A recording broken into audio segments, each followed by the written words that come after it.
I stood drenched in the relentless rain, gripping nothing but a soaked suitcase and a shattered heart, prepared to walk away from my unfaithful husband and this living nightmare forever. Just as I reached for my car door handle, a shiny black Rolls-Royce rolled up, blocking my path in the driveway. The tinted window slid down, revealing a man I recognized only from business magazines. It was Albert, the husband of the woman currently lying in my bed. He didn't offer me a ride or a comforting word. Instead, he tossed a leather briefcase to my feet. Inside was a check for $60 million. "Don't divorce him just yet," he said, his voice icy cold. "Wait 5 months." That moment altered everything, but to understand why I shook hands with the devil, you need to see how I fell from grace just hours earlier, on the most critical night of my husband's career. Before I share how I destroyed them all, let me know where you're tuning in from in the comments. Hit like and subscribe if you enjoy watching karma unfold. My name is Bella and I'm 37 years old. Outwardly, I seem to have it all. I was married to Marcus, the CEO of a thriving medical technology firm in Atlanta. We lived in a sprawling mansion in Buckhead and owned cars worth more than most people's homes. But deep down, I felt like a fraud in my own life. I hold a doctorate in pharmacy and spent years in clinical research. Yet tonight, I was nothing more than a prop. This was the night of the pre-IPO fundraising gala, the culmination of Marcus's 5-year effort. The house was packed with potential investors, politicians, and Atlanta's elite. My role was simple: smile, look elegant, and only speak when spoken to. I smoothed my emerald green gown and checked my reflection in the hallway mirror. "You can do this, Bella," I whispered. "Just get through tonight." Marcus had been tense for weeks. Everything had to be flawless: the flowers, the music, the wine. He needed this capital to take his company public. If he succeeded, we'd be billionaires. If he failed, I would be the scapegoat. He always blamed me. I entered the grand ballroom, our living room, transformed with silk drapes and crystal chandeliers. Marcus was at the center, laughing loudly at a venture capitalist joke. He looked sharp in his tailored tuxedo, but his eyes were cold as they scanned the room before fixing on me. He gave a slight nod, a signal that I should mingle. I took a deep breath and moved into the crowd. That's when I spotted her. Sarah, my sister-in-law. She was married to Marcus's younger brother, Jamal, but acted like she owned the place. Sarah was white, from old money in Savannah, and never missed a chance to remind me that I was new money, or as she put it, just a pharmacist who got lucky. "Bella, there you are," Sarah called out, her shrill voice drawing attention. "I see you chose the green dress. Bold move. It really emphasizes your hips." I forced a smile. "Hello, Sarah. You look lovely tonight." She swirled her red wine, eyes filled with that familiar mix of condescension and pity. "I try my best. Someone has to bring a touch of class to these events. Marcus is so stressed." "Poor thing. He needs someone who understands high society pressure. Not that you'd know anything about that." I bit my tongue. He's looking for someone who truly grasps the demands of elite society. Not that you'd be familiar with that. I held my tongue. I wanted to remind her that while she was squandering her inheritance, I was graduating at the top of my class and overseeing pharmaceutical studies. But I knew better. Making a scene would only damage Marcus's reputation. "I'll go check on the appetizers," I said, turning away. As I pivoted, I felt a foot catch my ankle, subtle but intentional. I stumbled forward, arms flailing to regain balance. The tray of hors d'oeuvres I was holding slipped from my grasp, but worse, my arm collided with Sarah. Her glass of deep red wine soared into the air, spilling all over the front of Marcus's immaculate white tuxedo shirt, just as he approached with the event's most important investor. Silence fell over the room. The crimson stain spread across Marcus's chest like a bullet wound. He glanced down at his shirt, then up at me, his expression pure rage. "Oh my God, Bella," Sarah exclaimed, feigning shock with a hand over her mouth. "Look at what you've done. You're so clumsy." "I didn't," I stammered, looking at Marcus. "I tripped." "She's had enough," Marcus snapped, his voice reverberating off the lofty ceilings. He gripped my arm tightly, bruising. "Do you realize who I'm speaking to right now? Do you understand how crucial this evening is?" "I'm sorry, Marcus. It was an accident," I whispered, tears pricking my eyes as guests whispered behind the cupped hands. "An accident," He spat, leaning in so only I could hear. "You are the accident, Bella. You're a disgrace. Look at you. You don't belong here. You never have. Why can't you just be competent for one single night?" Sarah stepped forward, dabbing at Marcus's jacket with a napkin, eyes gleaming triumphantly. "It's okay, Marcus. Bella isn't made for this world. Maybe she should go back to the kitchen or mix some meds. She's clearly out of her depth. Get out of my sight," Marcus hissed, shoving me away. "Go upstairs, stay there. Don't come down until everyone's gone. I'll clean this mess myself." I turned and fled the room, my cheeks burning with shame. I heard Sarah's laughter chasing me up the grand staircase. I held my head high until I rounded the corner, but inside I was breaking apart. I had stood by Marcus when he was nobody. I paid rent with my pharmacist's paycheck while he coded his first app in our basement. I checked his medical data for accuracy because he couldn't tell a peptide from a protein.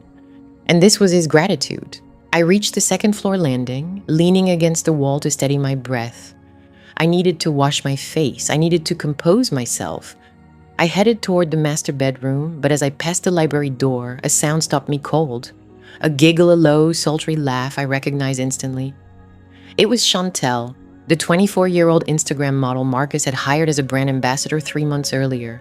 Young, stunning, and she'd been eyeing my husband with desire from the moment they met. I froze.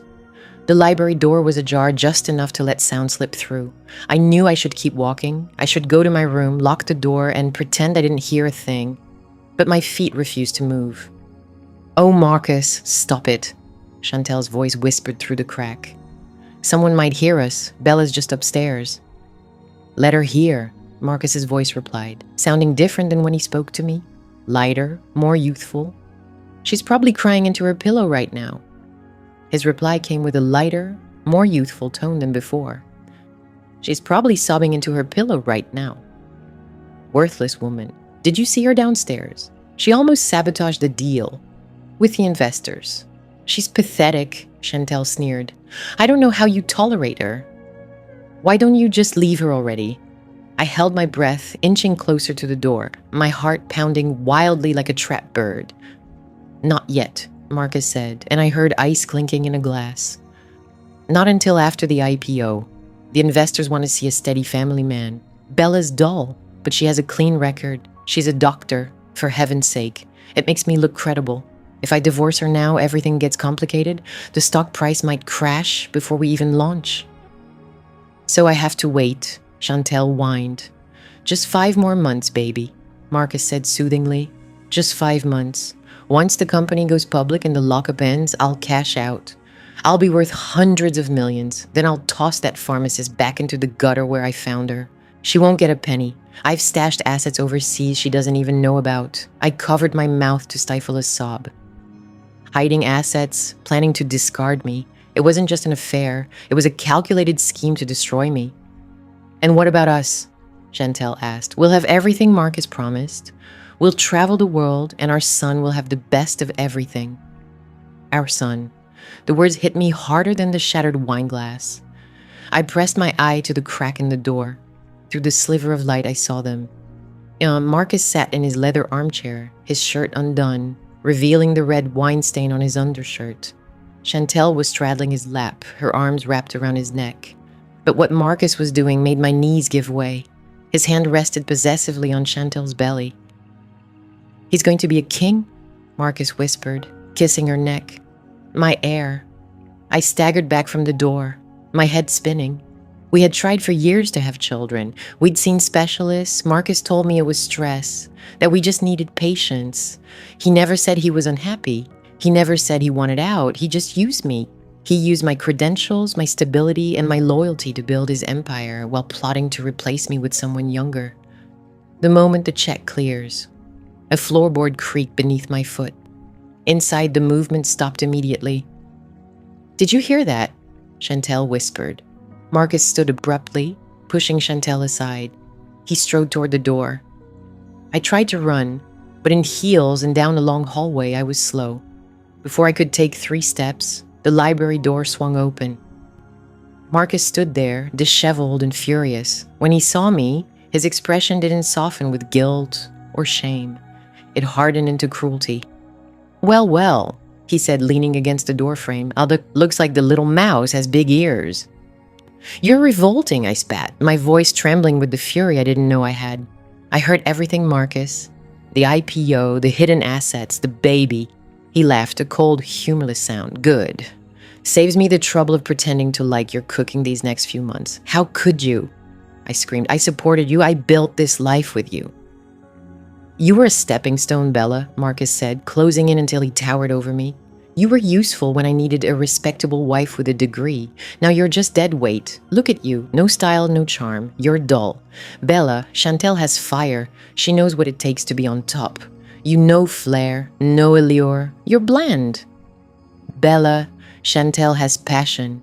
She understands what it means to be at the pinnacle.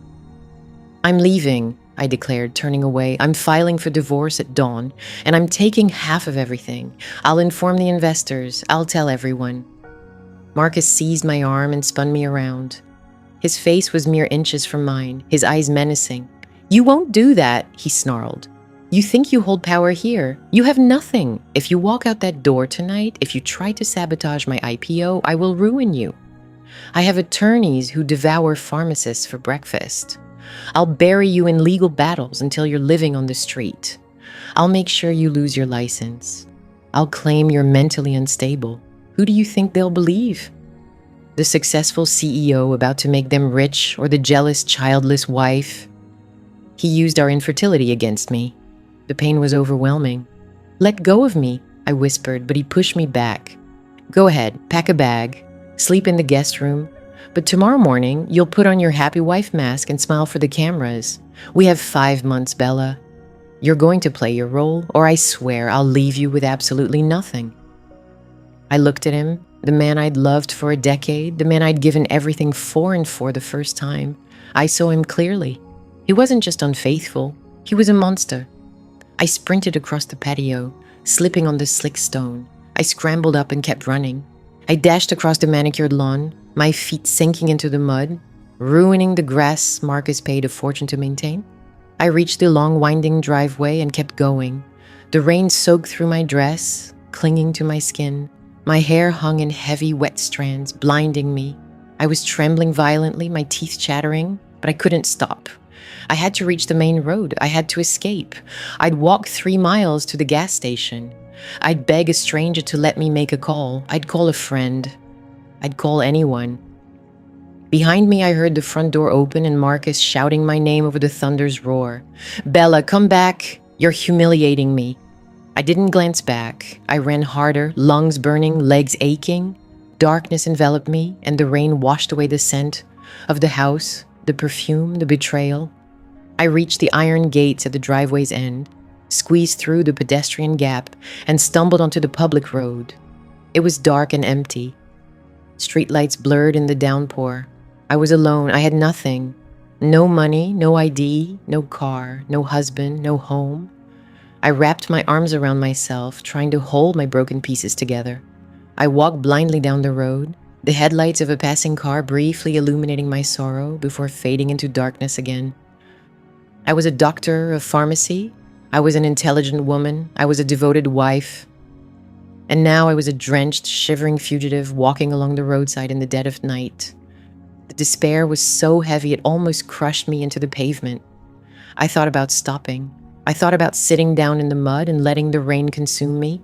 What was the point of fighting? He had won. He had everything. But as I placed one foot in front of the other, a tiny spark flickered in the center of my chest. It wasn't hope, it was something fiercer. It was anger. I hated him. I hated her. I hated their smug faces and their cruel words.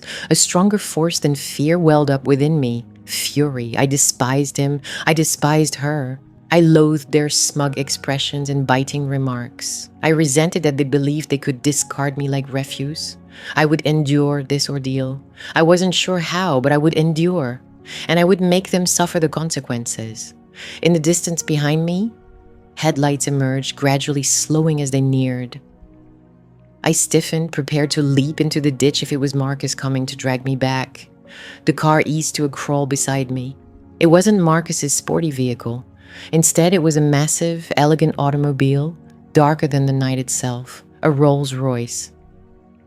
The window rolled down. That moment marked the beginning of a new chapter in my life. Not a rescue, but a business proposition that would alter everything. The enormous black car's window slid down with a soft mechanical whir, revealing a man whose face was illuminated by the gentle glow of dashboard lights. He was older than Marcus, likely in his mid-50s, with skin as dark and smooth as polished mahogany, and eyes cold, calculating, and utterly merciless. He wore a tuxedo that must have cost more than my entire annual pharmacist's salary. On his wrist gleamed a gold watch, ticking away seconds that felt like endless hours. He observed me standing there in the mud and rain, my hair plastered to my head. My dress, torn and ruined, had shredded my dignity, and he didn't offer a single smile. He didn't ask if I was all right. Instead, he simply unlocked the doors with a crisp click. "Get in," he commanded. His deep voice left no room for refusal. I hesitated. I was a woman alone on a deserted road confronting a stranger.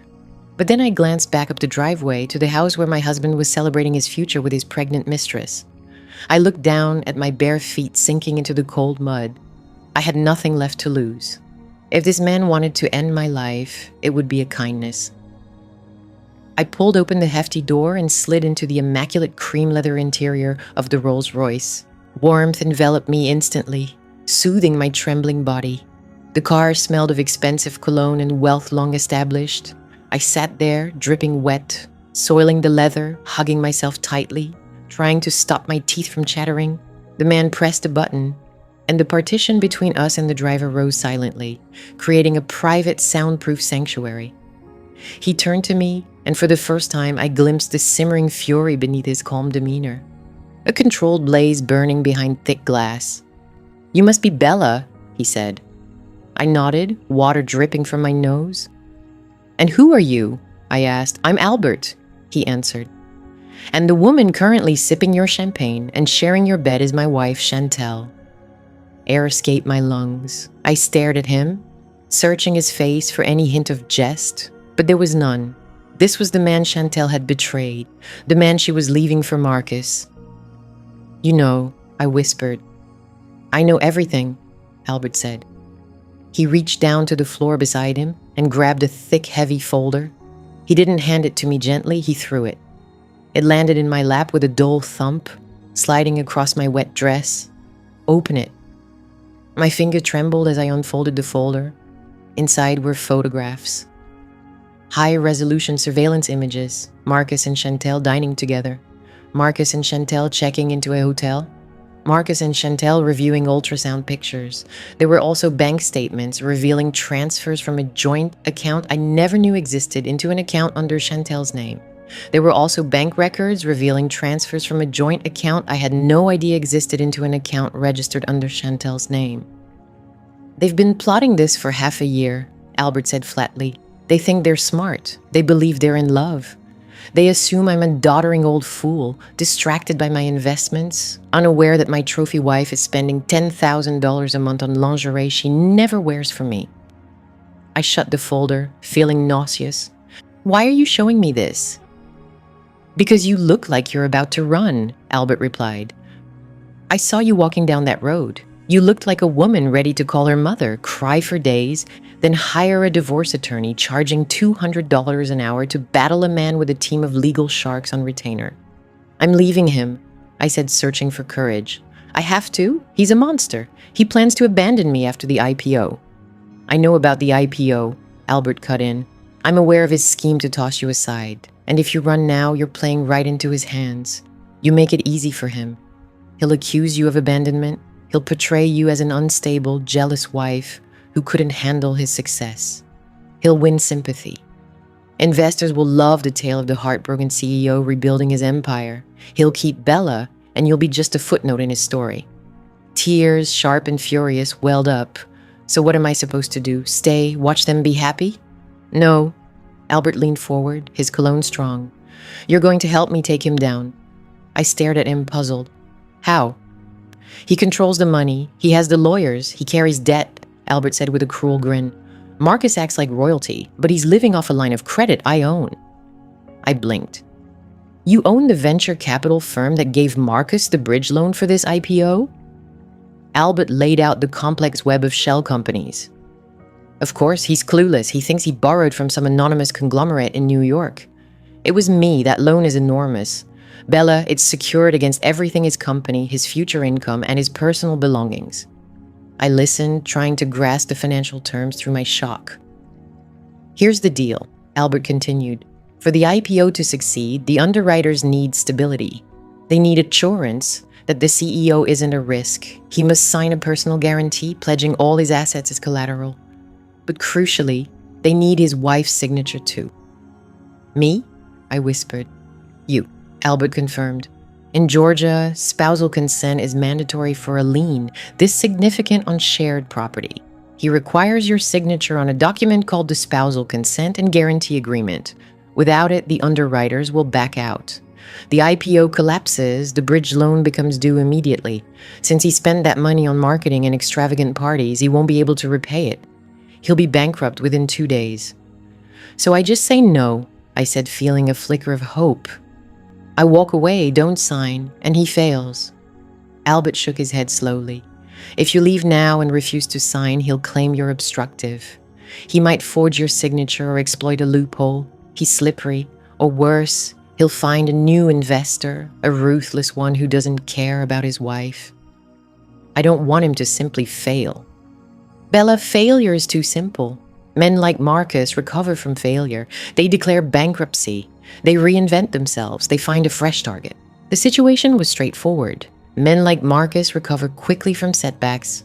They file for bankruptcy. They reinvent themselves. They set new goals. Albert's eyes darkened, and for a moment, I glimpsed the depth of his hatred. It was endless. I want him ruined, he whispered. I want him to lose his business. I want him to lose his good name. I want him stripped of his freedom. I want him locked away in a federal prison cell, wondering where it all fell apart. And I want Chantel to witness it all. I want her to realize she left a king for a nobody. I want to see the spark fade in her eyes when she discovers she's carrying a child from a man who can't even afford diapers. A chill ran down my spine. This man was dangerous, but only to those who had harmed me. So what's the strategy? I asked, keeping my voice calm. Albert reached into his jacket and pulled out a slim envelope. You go back inside, he instructed. You wipe away your tears. You apologize. You say you had a panic attack. You admit you were insecure. You promise to be the perfect wife. You play the part, Bella. You play it so convincingly he believes he's broken you. Then in 2 weeks, he'll bring you papers to sign. His smile was icy. He'll try to rush you. He'll claim it's just routine. You'll sign, but not the documents he hands you. He tapped the envelope in his hand. Inside is a single page. It looks exactly like the signature page of a typical guarantee agreement, same font, same layout, same legal language at the top. But my lawyers have inserted a paragraph in fine print at the bottom. A cross-default clause tied to a morality waiver.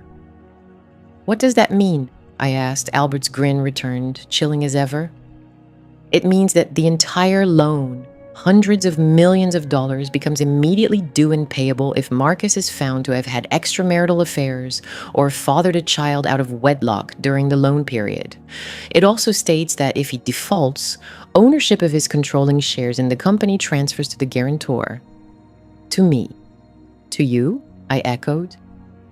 No, Albert corrected. To you. You sign this page. You swap it with the one he gives you. He signs it thinking he's securing his wealth. Instead, he's signing his downfall. We wait 5 months until the IPO launch. We let the stock price rise. We let him believe he's victorious. Then right when he's about to ring the bell on stage, we reveal the evidence. We activate the clause. I stared at him. It was ruthless. It was flawless. But it meant living with him. Sleeping under the same roof where he was betraying me. Watching Chantel flaunt her growing belly. I can't, I whispered, my strength fading. 5 months, Albert. 5 months of pretending. 5 months of his emotional abuse. I can't endure it. I don't have the funds to survive if I leave later. He took my keys. He took my cards. Albert reached into the briefcase next to him and pulled out a checkbook. He wrote swiftly, the gold pen scratching the paper. He tore off a check and held it out to me. I looked down. $50 million? "This is a retainer," Albert said. "It's from an offshore trust. It's already in your name. No one knows, not Marcus, not the IRS, only you and me." 50 million, I breathed. "Take it," Albert urged, pressing it into my hand. "This is your freedom, Bella. This is your power. With this money, you can vanish, buy an island, launch your own pharmaceutical company, do whatever you desire, but you have to earn it. You can vanish without a trace, purchase your own private island, launch a pharmaceutical empire, do whatever you desire, but first you must earn it. You have to survive 5 grueling months of torment to reach your paradise." I glanced at the check. It was more money than I could ever spend. Enough to buy safety, enough to buy revenge. "Why are you doing this?" I asked, looking up at him. "You could destroy him yourself." "No," Albert said softly, his voice deadly. "It has to be you. He underestimates you, Bella. He thinks you're weak. He thinks you're foolish. He thinks you're nothing but a doormat. Men like Marcus never expect the stab when it comes from the woman they believe they control. I want the last thing he sees before losing everything to be your face." I stared out the window. The rain kept falling, cleansing the driveway. Upstairs, Marcus was probably pouring another drink, laughing at how easily he'd scared me away. He thought he'd won. He thought I was gone. I reflected on the past decade, the late nights. Spent deciphering his contracts because he was too lazy to read them himself. The way I smoothed over his insults to his employees. How I comforted him when he cried because his father never loved him. I had given him everything, and now he aimed to leave me with nothing. I looked at the check again. $50 million. It wasn't just cash. It was a weapon. I folded it carefully and tucked it inside the damp bodice of my dress. I took the envelope containing the swapped legal page. I wiped the rain from my face with the back of my hand and straightened my posture. "One condition," I said. "Name it," Albert replied. "I want protection," I said. "If he strikes me, if he tries to harm me physically." Albert nodded. "You'll have it. My security team will guard the house around the clock. I'll have eyes and ears in every room. I'll give you an encrypted phone. If you feel threatened, press one button and my men will be through the door in 3 minutes." I inhaled deeply. The air inside the car was warm, but my blood ran cold. I was done being the victim, done being the pharmacist's wife. I reached for the door handle. "I'm in," I said. Albert nodded sharply. "Good, now get out of my car and Bella, make it believable." I stepped back into the rain. The Rolls Royce drove off, its taillights fading into the night like the eyes of a predator. I stood alone in the driveway, soaked through, clutching the envelope that would shatter my husband's world. I turned toward the house. The lights blazed. The party continued. I climbed the steps and opened the front door. Marcus stood in the foyer, bidding farewell to the last guests. Sarah was there too, laughing at something he said. When the door opened, they both turned. Silence fell. I stood there, water dripping into the marble floor, my hair wild, makeup streaked down my face. I looked pitiful, broken. "Bella," Sarah breathed. "Oh my God, look at you. You look like you've been drenched." Marcus stared, eyes narrowing. "You came back." I forced my lip to quiver, lowered my gaze, and shrugged my shoulders to seem smaller. I had nowhere to run. My voice cracked perfectly as I whispered, "Why? Please, Marcus, I'm sorry. Please don't shut me out." Sarah snorted, covering her mouth. "Oh, this is priceless?" Marcus approached me. He examined my soaked dress, my trembling body. A look of complete satisfaction crossed his face. He had won. He had broken me. He owned me. He reached out and brushed a wet strand of hair from my cheek. He had broken me down. He possessed me completely. His hand reached out, gently brushing a damp lock of hair from my cheek. "I told you, Bella," he said, his tone dripping with superiority. "You're nothing without me." I glanced up at him through my lashes, letting a single tear trail down my face. Deep down, I knew I was lying. "Good." Marcus instructed, "Go upstairs and freshen up. You're ruining the floor." I walked past him, past Sarah, and the scrutinizing gazes of the remaining staff. I ascended the stairs, head bowed in surrender. Yet inside my heart beat to a new rhythm. 5 months, Marcus, 5 months, then I'll take everything. The elevator ride to the 45th floor of Sterling Advanced Law Firm was hushed, except for Marcus's foot tapping against the marble. He checked his reflection in the mirrored walls, adjusted his tie, and smoothed his freshly cut hair. He looked like a king approaching his throne. I stood in the corner, clutching my handbag tightly, trying to make myself as small as possible. I wore a beige cardigan 2 sizes too big, no makeup. I looked like the frightened wife he needed me to be. We entered a lobby that radiated intimidation. Floor-to-ceiling windows framed the Atlanta skyline. The furniture was sleek but uncomfortable. A receptionist looking like a runway model guided us to the main conference room where Mr. Sterling awaited.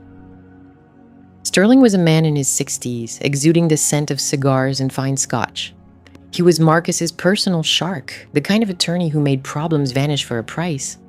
He stood and shook Marcus's hand firmly, ignoring me until Marcus gestured vaguely toward me. "And this is Bella," Marcus said, his voice indifferent. Sterling offered a thin smile that didn't reach his eyes. "Ah yes, the pharmacist. Please have a seat, Mrs. Brooks. We have a mountain of paperwork to tackle, and Marcus tells me time is tight." I settled into the leather chair, which felt enormous. In front of me, a stack of documents 3 inches thick lay on the polished mahogany table, secured with heavy clips and flagged where I needed to sign. Marcus sat beside me but angled his chair away towards Sterling. They exchanged a look of silent understanding between men who believed they ruled the world. "All right, Bella," Marcus began, turning to me. "Here's the deal. The bridge loan for the IPO requires more collateral. The investors want to see we have skin in the game. They want assurance we're fully invested." I nodded, eyes wide and fearful. "Okay, Marcus, what do I need to do?" "You'll have to sign over the deed to the house," Marcus said casually, as if asking me to hand over the salt. My heart froze. Not the Buckhead estate. He meant the brownstone in Sweet Auburn, the home my grandparents had purchased in the 50s. The house my parents left to me. It was the only property I owned, free of Marcus's name. It was my heritage. The place where I learned to walk and studied for my pharmacy boards. "Your parents' house," I whispered, my voice genuinely trembling now. "But Marcus, that's my inheritance. You promised we'd never touch that." Marcus rolled his eyes. "Oh, grow up, Bella. It's just an old building in a neighborhood that hasn't gentrified fast enough. It's dead equity. We need cash flow." "But what if something goes wrong?" I asked, panic rising in my voice. "If the company fails, I lose my parents' home." "The company won't fail," I asked, panic rising in my voice. "If the business collapses, I'll lose my parents' house." "The company won't collapse," Marcus snapped, pounding his fist on the table. "Seriously, why do you always have to be so pessimistic? This is a $100 million IPO, Bella. Your little house? What, 600 grand? It's nothing compared to this. But the bank insists on all personal assets being pledged. It's just a formality." Sterling leaned forward, fingers steepled. "Mrs. Brooks, this is a routine step in high-level corporate financing. By refusing to sign, you're basically telling the market you don't trust your husband's vision. Is that the message you want to send?"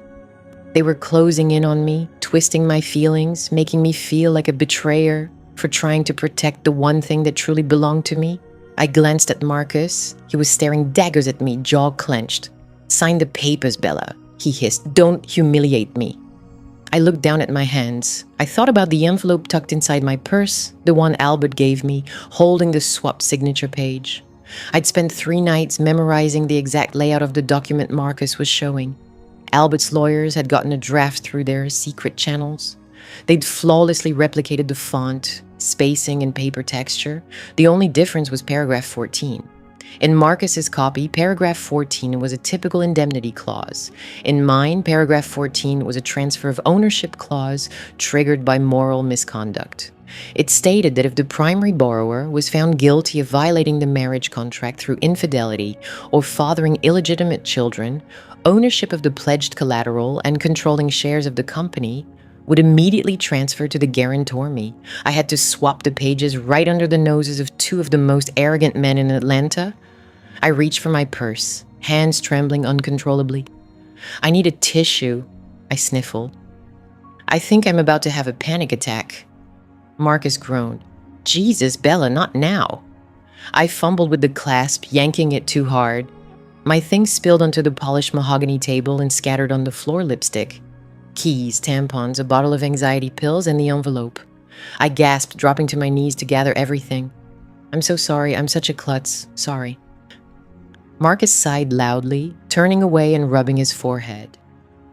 Sterling watched me with pure disdain, not lifting a finger to help. Perfect. Hidden beneath the table, shielded by the heavy leather chairs and the chaos of my own mess, I grabbed the envelope and silently tore it open. I pulled out this single sheet of paper, then reached up and grabbed the stack of legal documents from the table, pulling them onto my lap as if I were just tidying my scattered belongings. "What are you doing down there, Bella?" Marcus barked. "And stand up." "I'm just picking up the papers," I squeaked and dropped them. With a magician's deftness, I slid the original signature page out from the bottom of the stack and slipped in my altered page. I balled up the original and shoved it deep into my purse along with my lipstick.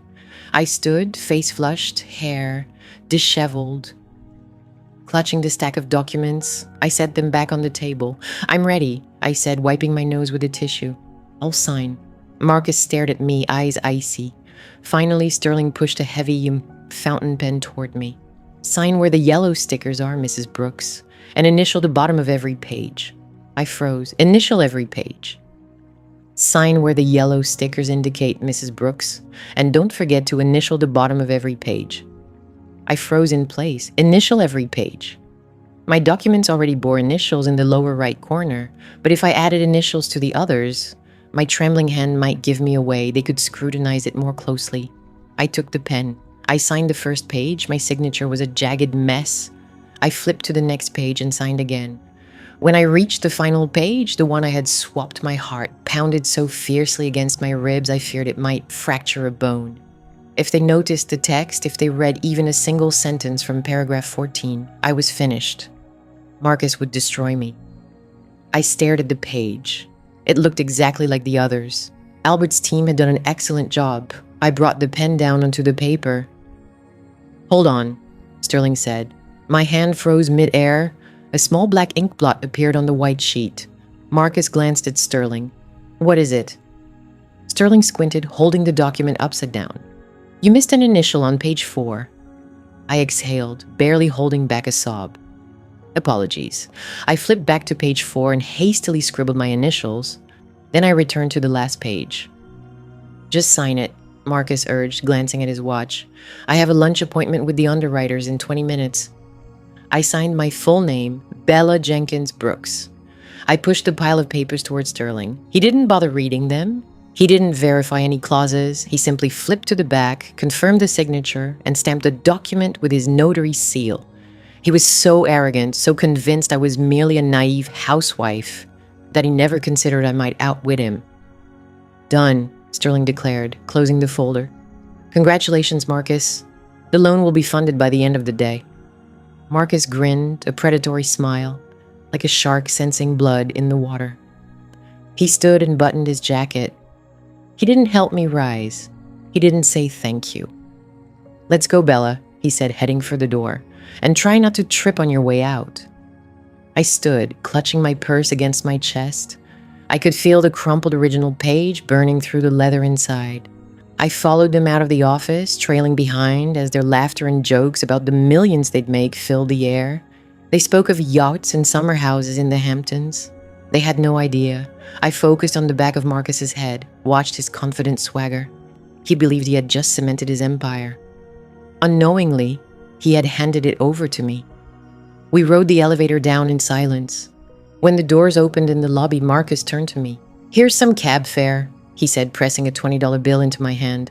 "I'm off to lunch. Don't wait up for me tonight. I have late meetings." I knew exactly what those meetings entailed. He was heading to Chantel, ready to boast that the house was secured and the funds were coming. He'd laugh with her over how easily he'd manipulated me. I accepted the 20. "All right, Marcus," I said, softy. "Enjoy your meeting." He strode out through the revolving doors into the bright Atlanta sunlight. I lingered in the lobby for a moment, watching him disappear. A strange sensation washed over me. It wasn't fear anymore. It wasn't sadness. It was power. I left the building and hailed a taxi, but I didn't head home. I gave the driver an address in Midtown. "Where to, miss?" the driver asked. "The bank," I replied. "I need to access my safety deposit box." I had to secure the original page. I needed to protect it. It was my safeguard. Proof that I had switched the documents. As the cab merged into traffic, I pulled out the burner phone Albert had provided and typed out a message. As the taxi merged into the flow of traffic, I reached for the burner phone Albert had handed me and quickly typed out a message. The Eagle has landed. Documents signed. He didn't bother reading them. I pressed send. Moments later, the response arrived. Well done, partner. Now the countdown begins. 5 months. I rested my head against the seat and closed my eyes. 5 months. I could handle 5 months. I'd prepare his meals. I'd do his laundry. I'd smile through his social gatherings. I'd play the perfect wife. And every time he shot me that smug, condescending look, I'd remember Clause 14. I'd imagine the expression on his face when he realized that the house, the business, the millions, everything he cherished actually belonged to the woman he despised. The driver glanced at me through the rearview mirror. You seem pretty pleased about something, miss, he said. Did you just hit the jackpot? I opened my eyes and gazed out at the city lights blurring past. Something like that, I replied. Something far better than winning the lottery. I got my life back. But the fight wasn't over. It was only just beginning, and the next battle would take place at home. I had to confront Sarah. My sister-in-law had been a constant thorn since day one. She ruled the Buckhead charity circuit like a queen bee and made it her personal mission to remind me I didn't belong. Next week, she was hosting a tea party, a high society gathering for the investors' wives. Marcus had ordered me to attend. Be nice to Sarah, he said. She can help you stop looking like a charity case. I smiled to myself. Oh, I'd be nice to Sarah. Absolutely, I'd be very nice to her business. I quickly typed a new message to Albert. I need a favor. Find out who owns the building where Sarah's boutique is located. Buy it. The reply was immediate. Consider it done. I slipped the phone away. Game on, Sarah. Game on. The air inside Sarah's boutique was thick with the scent of lavender, luxury perfume, and a sharp metallic edge of judgment. This was her domain, a high-end spa and fashion store nestled in Buckhead, where Atlanta's elite wives spent their husbands' fortunes and exchanged gossip about affairs and scandals. I stood near the doorway, clutching my purse, feeling like an outsider in a world I was technically funding. Sarah had insisted I come. She called it a peace offering, a tea party to welcome me back after my little misstep in the rain. But I saw through it. This wasn't a truce. It was a public humiliation. She wanted to remind me of my place. She intended to parade me like a trophy in front of her friends. I smoothed down my dress, a simple navy sheath, off the rack from a department store. I'd left my designer labels at home. I needed to look the part of the humbled wife, the woman whose shine had faded. Sarah spotted me across the room. She sat regally on a velvet sofa, surrounded by 3 women who looked like carbon copies. Blonde highlights, Botoxed foreheads, and diamonds sparkling with every gesture. Bella, Sarah called out, her voice sharp enough to cut glass. You actually came. We were betting on whether you'd show or be too busy scrubbing the floors. The women laughed, a cruel, tinkling sound. I forced a smile and moved toward them. My heels sank into the thick white carpet.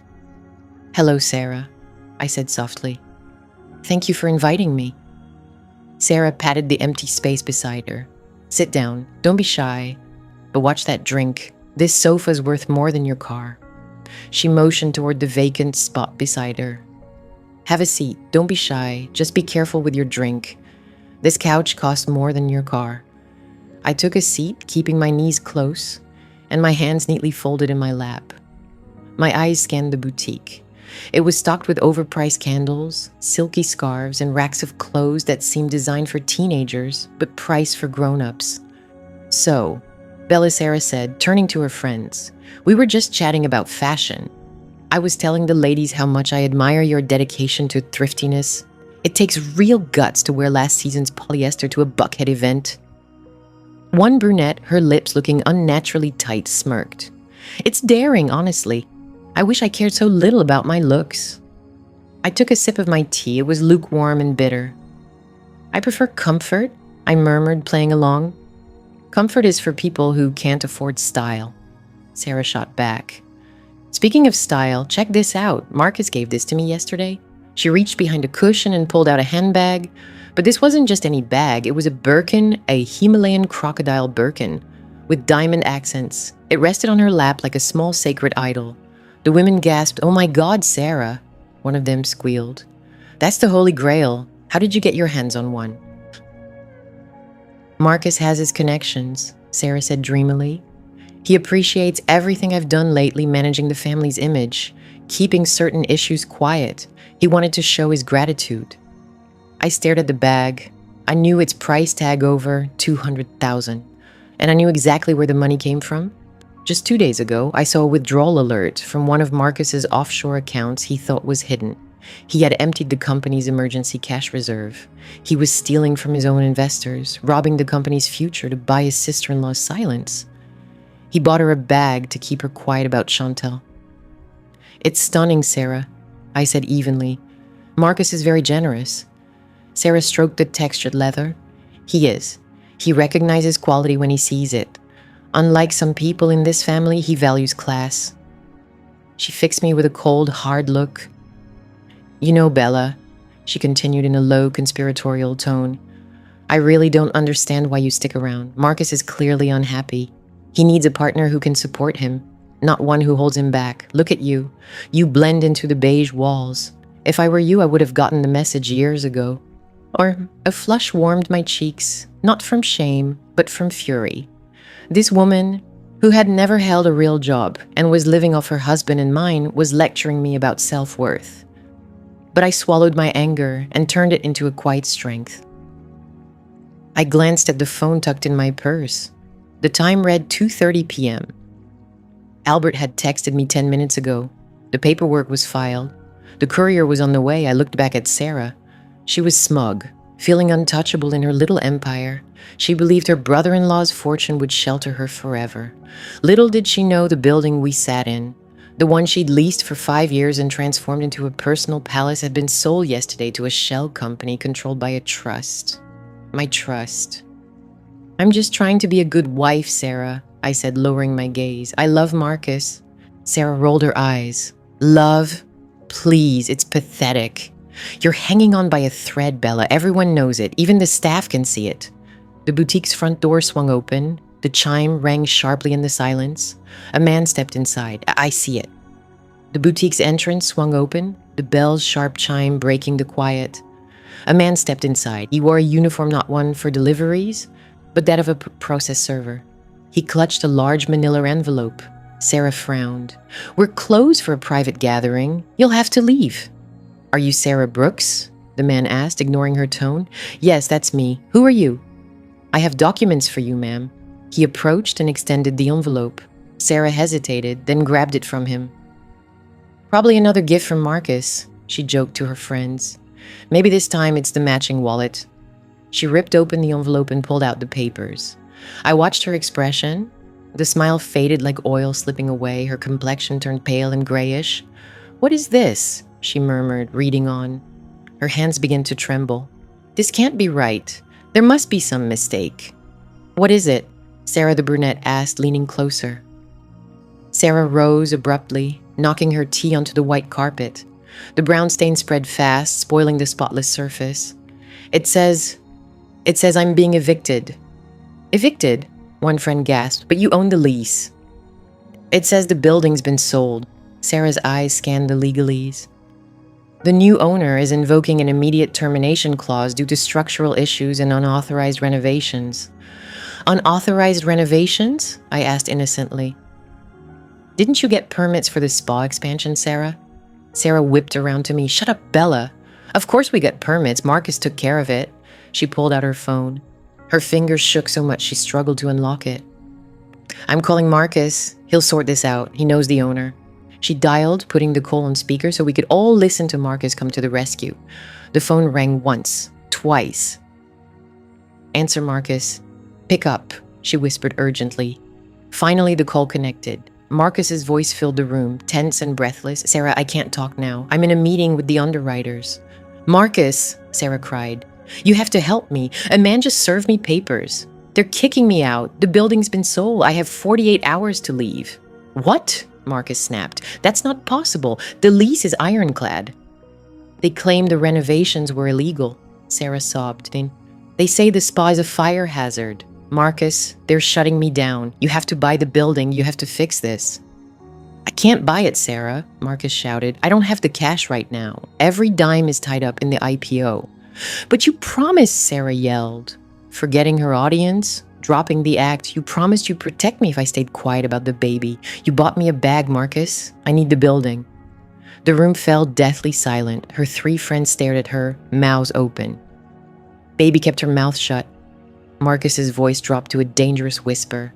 Sarah, shut up. Are you on speaker? No. Sarah lied, panic in her eyes. No, I'm alone. You're lying, Marcus hissed. Listen, handle it yourself. Call the landlord. Bribe them if you have to. I don't care. Don't call me again until the IPO is done. Click. The line went dead. Sarah stood there, phone in hand, the dial tone buzzing in the silence. The Birkin bag sat on the couch, a $200,000 bribe, now worthless. She looked to her friends, then at me. She collapsed back onto the sofa, burying her face in her hands. I'm destroyed, she sobbed. I put everything into this place. She collapsed back onto the couch, hiding her face in her palms. I'm shattered, she wept. I poured my heart and soul into this place. If they close me down, I'll be ruined. Her friends exchanged glances. They were predators sensing weakness. They rose, gathering their bags. Sarah, darling, we should get going, the brunette remarked. You clearly have family matters to attend to. Call us when things calm down, another said. They filed out, leaving Sarah alone amid the wreckage of her tea party.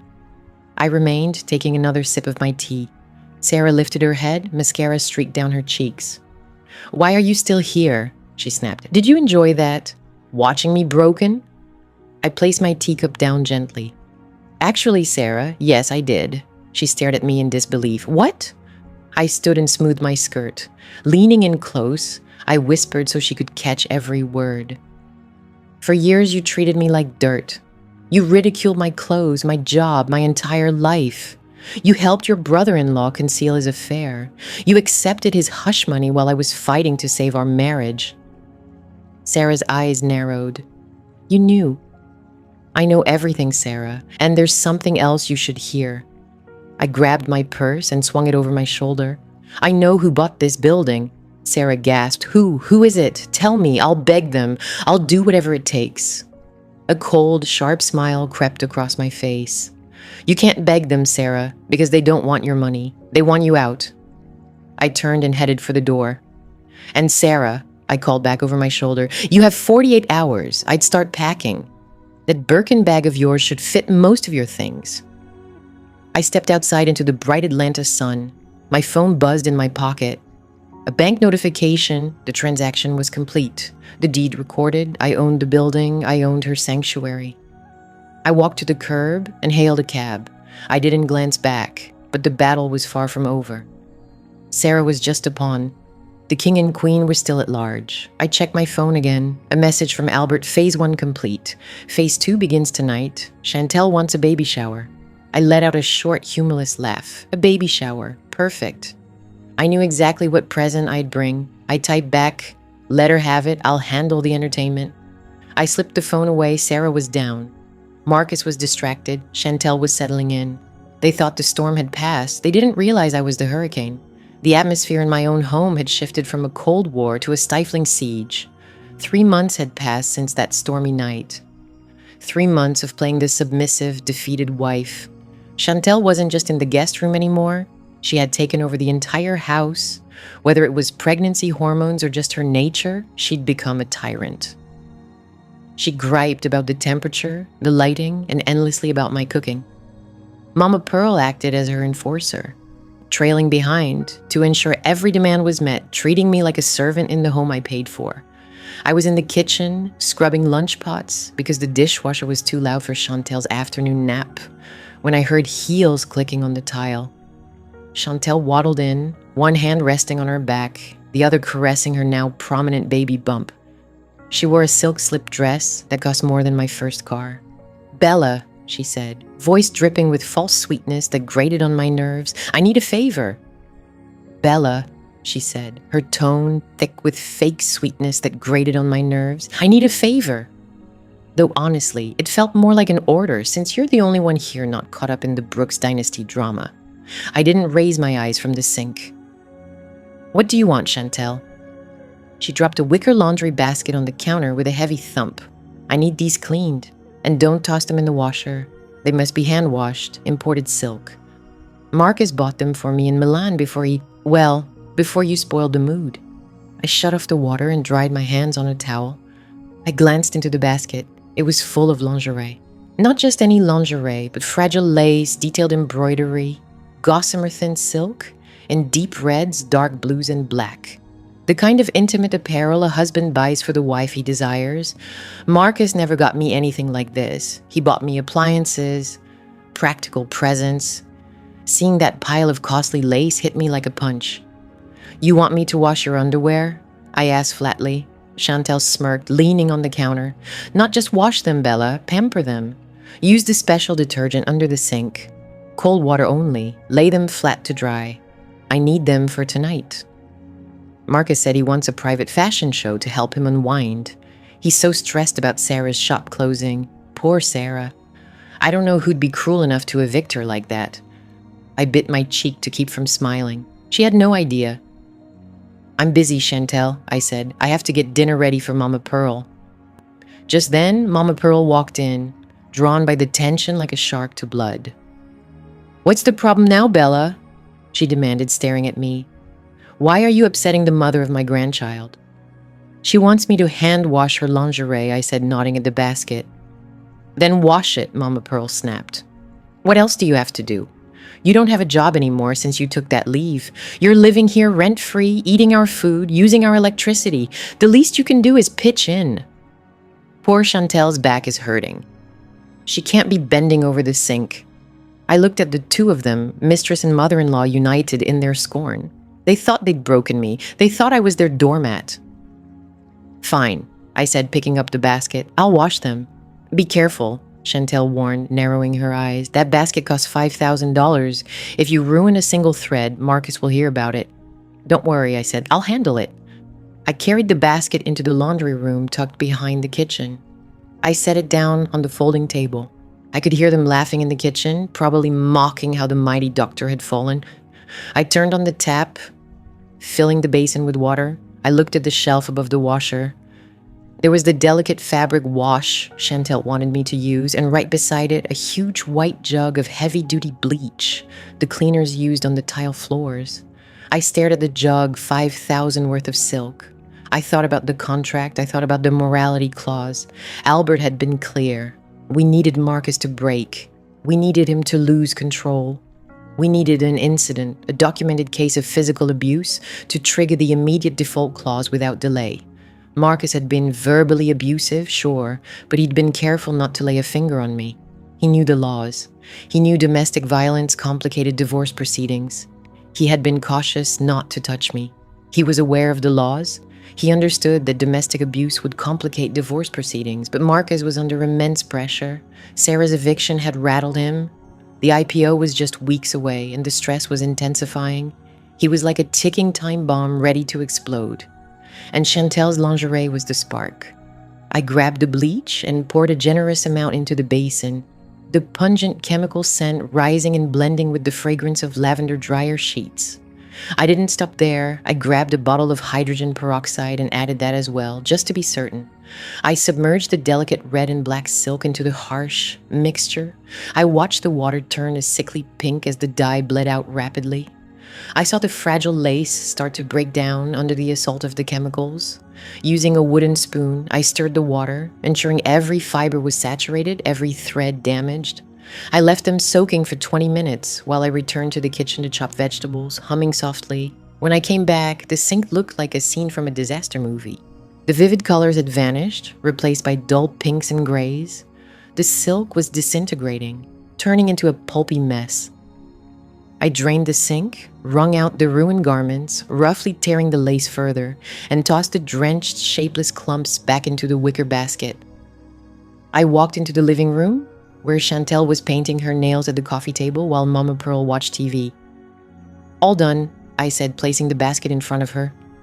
Chantel didn't look up right away. "Thanks. Just leave them there. I'll hang them up later." "You might want to take a closer look," I added casually. I think the water might have been a bit too hot. Chantel frowned. She reached into the basket and pulled out what used to be a crimson teddy. Now it was a pale, blotchy pink rag with holes eaten through the fabric. She stared at it, mouth open, speechless. She pulled out another piece, a black bra that was now gray and falling apart, the underwire sticking out like a broken bone. She let out a scream.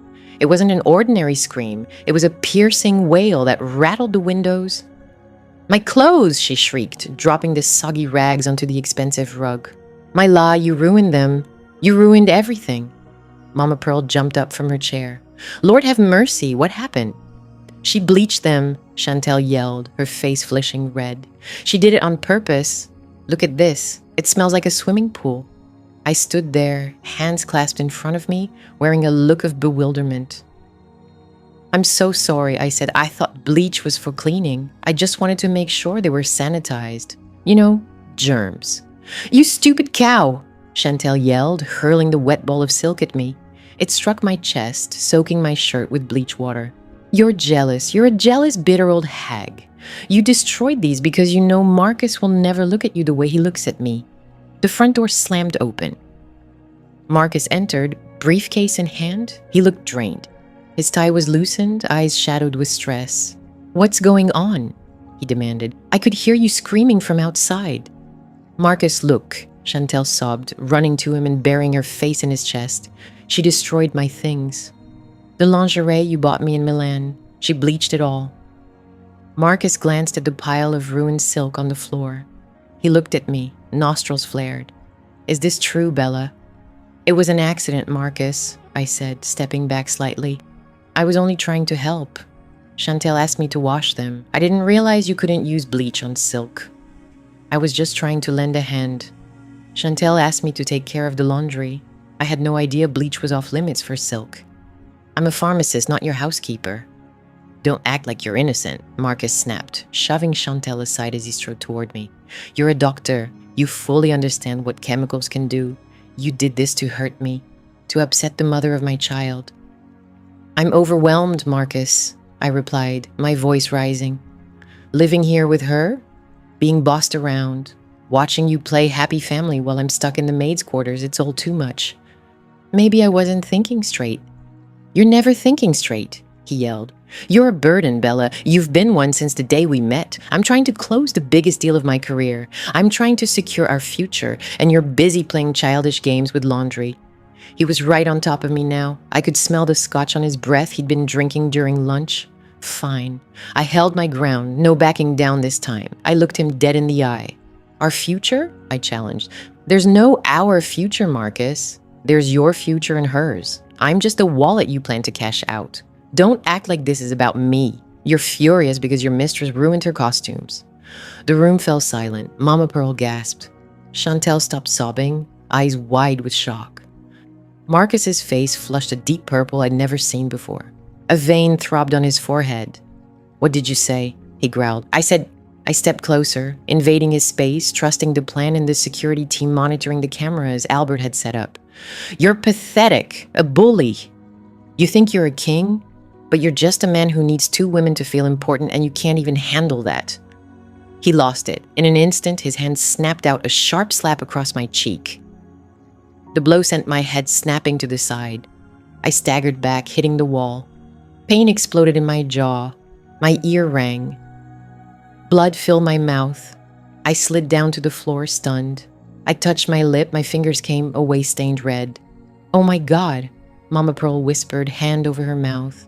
Marcus stood there, breathing hard, his hand still raised. He looked at it, then at me. For a moment, I caught a flicker of fear in his eyes. He knew he'd crossed a line, that hitting me changed everything. But then his arrogance returned. He lowered his hand, straightened his jacket. "You made me do that," he said, his voice cold and trembling. "You pushed me. You deserved it. Maybe now you'll learn some respect." Chantel stepped forward and grabbed his arm. "Come on, baby," she said, shooting me a triumphant glare. "Leave her. She's insane. Let's go upstairs. The baby's upset." Marcus nodded. "Clean this up, Bella," he ordered, pointing at the ruined lingerie. "And stay in your room. If I see you out tonight, I'll finish what I started." He turned and headed for the stairs, Chantel clinging to him like a vine. Mama Pearl glanced at me, shook her head as if I were a misbehaving child, and followed them. I sat alone on the living room floor. My cheek throbbed, my lip bled, but I didn't cry. I reached into my pocket and pulled out the small black device Albert had given me. It wasn't just a phone, it was a high-quality recorder connected straight to the cloud. I pressed stop. The red light faded to black. I wiped the blood from my lip with the back of my hand. I stood up. My legs trembled, but I stood. I brushed the blood from my lip with the back of my hand and rose to my feet. My legs shook, but I refused to falter. I made my way to the hallway mirror. My cheek was already puffing up, glowing a fierce, fiery red. My lip was cracked open. I gazed at my reflection, the woman who'd been battered, shamed, and exploited. Then a smile crept across my face, a chilling, bloodied smile. "You just made a huge mistake, Marcus," I murmured to the empty room. I pulled out my phone and sent a message to Albert. "We have him. Protocol activated." I headed to the kitchen, grabbed an ice pack from the freezer, and pressed it against my cheek. The sting was intense, but the taste of triumph was even sweeter. He'd struck me. He'd broken the morality clause. The waiting game was over. We didn't have to wait for the IPO. We didn't have to wait 5 months. We could bring him down now, but as I stood there, the cold pack against my skin, a new idea hit me, icy and sharp. Why take him down now, when I could let him rise all the way to the top, only to watch him crash spectacularly? The IPO was 3 weeks away. Investors were flying in. The stage was being set. If I triggered the clause now, he'd lose quietly in a legal battle. An ugly settlement, but if I held off, if I waited until he stood on that stage, in front of the entire world. I glanced toward the stairs, hearing movement in the bedroom above. I lowered the ice pack and typed another message to Albert. "Hold off. Let him have his party. I want front row seats when he falls." I returned to the maid's room and lay on the small bed. My face ached, but my spirit was unshakable. 3 weeks, Marcus. 3 weeks. Enjoy your silk sheets while you can soon. You won't even have a blanket to shield you from the cold. The house was silent for the first time in weeks. Marcus had taken Mama Pearl to a cardiologist appointment, a show of devotion he hoped would look good if anyone was watching. Chantel was at a spa day she'd charged to my emergency credit card, the one I hadn't canceled yet because I needed her calm and distracted. I was alone with the quiet and the buried secrets of this estate. I stood at the doorway of Marcus's home office. He called it his command center. It was a shrine to his ego, stacked with bought awards and photos of him shaking hands with people who secretly despised him. He'd barred me from entering since the night of the gala, claiming I'd disrupt his genius. But today, the cleaning crew had called out sick, and Mama Pearl had ordered me to dust to clean my husband's domain. "Bella," she sneered over her morning coffee, "maybe if you spent less time scheming and more time cleaning, you'd understand what real work means." I approached the massive mahogany desk, cluttered with IPO prospectuses, legal pads filled with his jagged notes, and empty scotch glasses. I wiped the dust mechanically. I was no longer his wife. I was a ghost haunting my own life, waiting for the moment to emerge and scream. As I shifted a pile of files, a glossy folder slipped free and fell to the floor. It wasn't a business paper. It was pale pink, stamped with the logo of Atlanta's most exclusive obstetrics clinic, Chantel's prenatal records. I froze. I knew I should pick it up and put it back. I knew crossing medical privacy was a boundary a pharmacist shouldn't breach. But then I remembered the bleach. I remembered the slap. Respecting medical confidentiality was a line a pharmacist must never cross. Yet the memory of the bleach, the sting of the slap, surged back to me. I thought of the $16 million waiting at the end. I grabbed the folder and peeled it open. The first sheet showed an ultrasound image, grainy, black and white, a picture Marcus believed was his future heir. I gazed at it, bracing for feelings of jealousy or heartbreak. We had struggled to conceive for so long. Seeing evidence of his success with another woman should have shattered me. Instead, my eyes caught the data printed in the corner of the scan. Patient, Chantel Dubois. Gestational age, 14 weeks, 3 days. Estimated due date, November 12th. My mind shifted gears. I wasn't Bella, the betrayed wife. I was Dr. Brooks, the clinical pharmacist who caught drug reactions doctors missed. I calculated. 14 weeks meant conception occurred in early February. I frowned. February. I flipped to the next page. Lab results. Routine blood test, iron levels, hormone panels, blood type, mother. O positive. I turned the page again. There was a note from genetic screening. They had done a non-invasive prenatal test to identify the baby's gender early. It was a boy, but the report also listed fetal blood markers. Predicted fetal blood type, B positive. I stopped breathing. The air seemed to disappear. Type B. Chantel was type O. Genetically, an O mother can only pass on O alleles. For a baby to be type B, the father must provide a B allele, meaning he must be type B or type A. I knew Marcus's blood type better than my own. I'd completed his medical forms for over a decade, managed his prescriptions, sat at his bedside during his appendectomy. Marcus was type A negative. An O mother and an A father can only produce children with blood type A or O not B. It's biologically impossible. My hands trembled, shaking the paper. I sank into Marcus's leather chair, the leather creaking beneath me. I stared at the dates again. February? Where had Marcus been in February? I closed my eyes, retrieving the mental calendar I kept. February was the month of the tech summit in Silicon Valley. He'd been away for 2 weeks, calling me every night, complaining about the food and lack of sleep. But Chantel was in Atlanta, posting photos from her gym, pictures with her personal trainer, a man sculpted like a Greek god who appeared in her stories far too often. A bitter, dark laugh escaped my throat. The baby wasn't his, but it was more than just blood type. There was something else, a secret darker than betrayal, a medical truth Marcus had buried so deep he'd started believing his own lies. I stood and walked to the built-in bookshelf. I pulled down a thick medical binder hidden behind a row of faux leather encyclopedias. This was my archive. Marcus refused to digitize his personal health records. Paranoid about hackers, he made me keep paper copies of everything. I thumbed through the years, high blood pressure, cholesterol, appendectomy, and then a file from 12 years ago, before we married, before he was CEO. Diagnosis, mumps or chitis complications, bilateral testicular atrophy, semen analysis showing severe oligospermia, motility 1%. I stared at the figures. I remembered the day the doctor explained it to us. We were engaged. Marcus had wept. He'd felt less of a man. The doctor had been gentle but firm. Natural conception would be nearly impossible, a statistical miracle. Marcus made me swear never to tell a soul. Context, gentle but firm. Natural conception would be nearly impossible. A statistical miracle. Marcus made me swear never to tell a soul. He forbade me from mentioning it ever again. Over time, his denial morphed into delusion. When we failed to conceive, he blamed me, my stress, my age, my body. He refused to undergo further testing. He convinced himself he was a virile stallion, and I was the flawed one. Now Chantel was pregnant. Marcus, in his arrogance, believed it was his manhood finally triumphing over nature. He thought his superior sperm had defied the odds. Because he was Marcus Brooks, he always came out on top.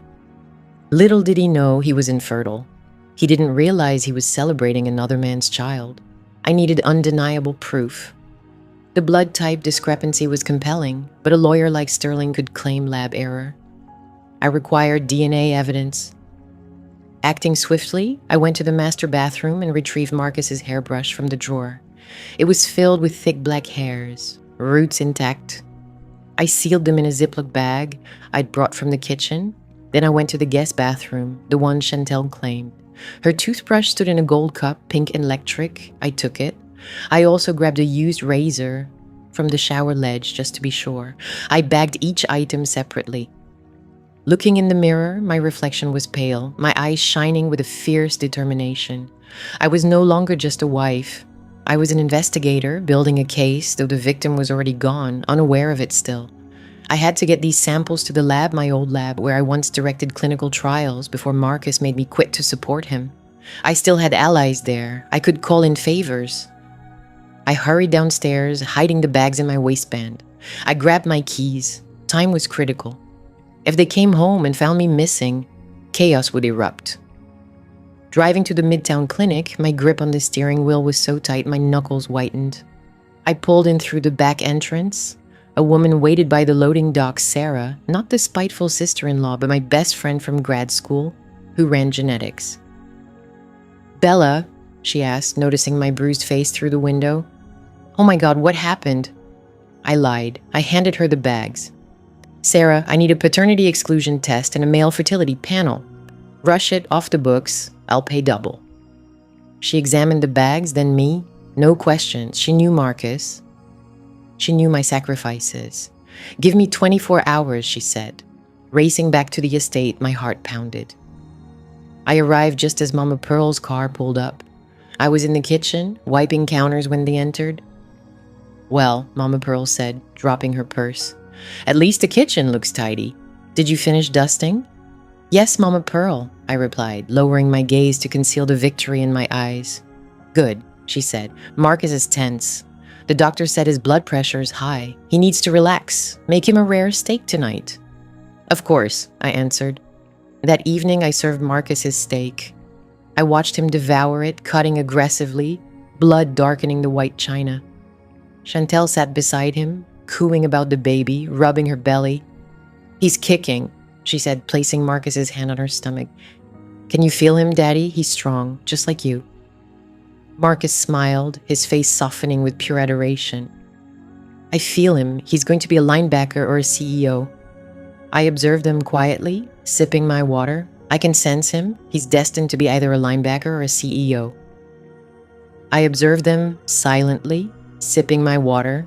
It was a grotesque performance, a sham. The following afternoon, my burner phone vibrated. A secure email from Sarah. I locked myself in the maid's quarters and opened the attachment. Subject, genetic analysis report. Sample A, male sperm count, 0.5 million talocin.ml. Diagnosis, severe azoospermia.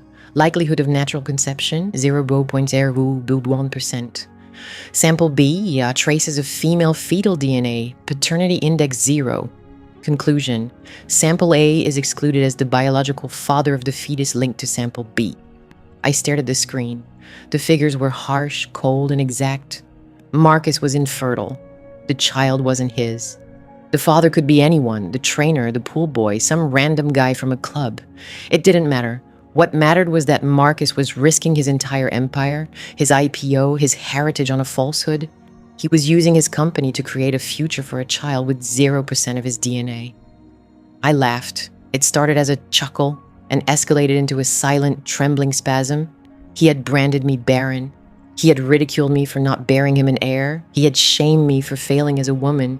And all this time, he was the one who was infertile. He was the broken one. I saved the report to the cloud. I sent a copy to Albert. "The king has no clothes," I typed, "and no heir." Albert's response was immediate. "Keep it. This is the knockout blow. We save this for the big reveal." I lay back on the bed, clutching the phone to my chest. The bruise on my cheek throbbed. But the pain felt distant now. I gazed at the ceiling. "You wanted a son, Marcus?" I whispered into the darkness. "You wanted a legacy. Well, I'm going to give you one. I'm going to give you a legacy of utter, humiliating downfall." I heard Chantel laughing upstairs. She thought she'd hit the jackpot. She thought she'd caught a billionaire. She didn't realize she was just another unwitting player in my scheme. I closed my eyes and slept like an infant. The nightmare wasn't over, but for the first time, I wasn't the one fleeing the monster. I was the one holding the weapon. The house buzzed with frenetic energy, though it was nearly midnight. Tomorrow was the day Marcus Brooks would rise as a titan of industry, the day the ticker symbol MRCS would light up the Wall Street screens and transform my husband into a billionaire. He had been pacing the living room for hours, rehearsing his speech, barking commands into his phone, and steadily drinking scotch to steady his nerves. I sat quietly in the corner, on a rigid chair, invisible as always, watching him unravel. He looked like a man at the pinnacle of success.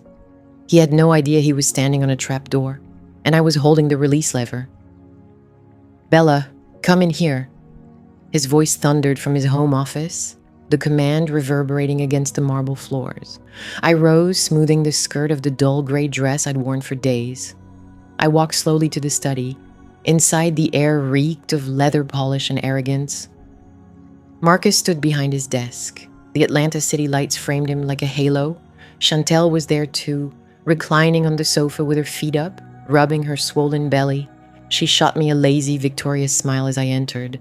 "Close the door," Marcus said without looking up from the document he was examining. I closed it. The sound of the latch clicking felt final, like a coffin sealing shut. Marcus finally met my gaze. His eyes sparkled with adrenaline and alcohol. He picked up a thick manila envelope from the desk and extended it toward me.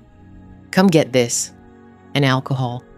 He grabbed a bulky manila envelope from the desk and extended it toward me. "Come and get this." I moved closer and accepted the envelope. It felt heavy in my hands. Open it. I slid my finger beneath the flap and pulled out the stack of documents. The bold black heading at the top read, "Petition for dissolution of marriage. Divorce papers."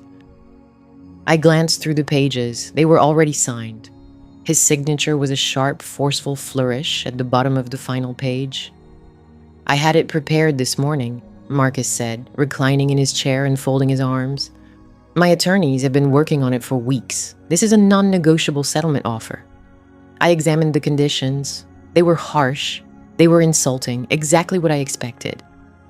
"You get the Honda Civic," Marcus said, his tone dripping with fake generosity. "It has some mileage, but it runs. And I'm giving you a one-time cash payment of $5,000. Think of it as severance pay for your 10 years of service.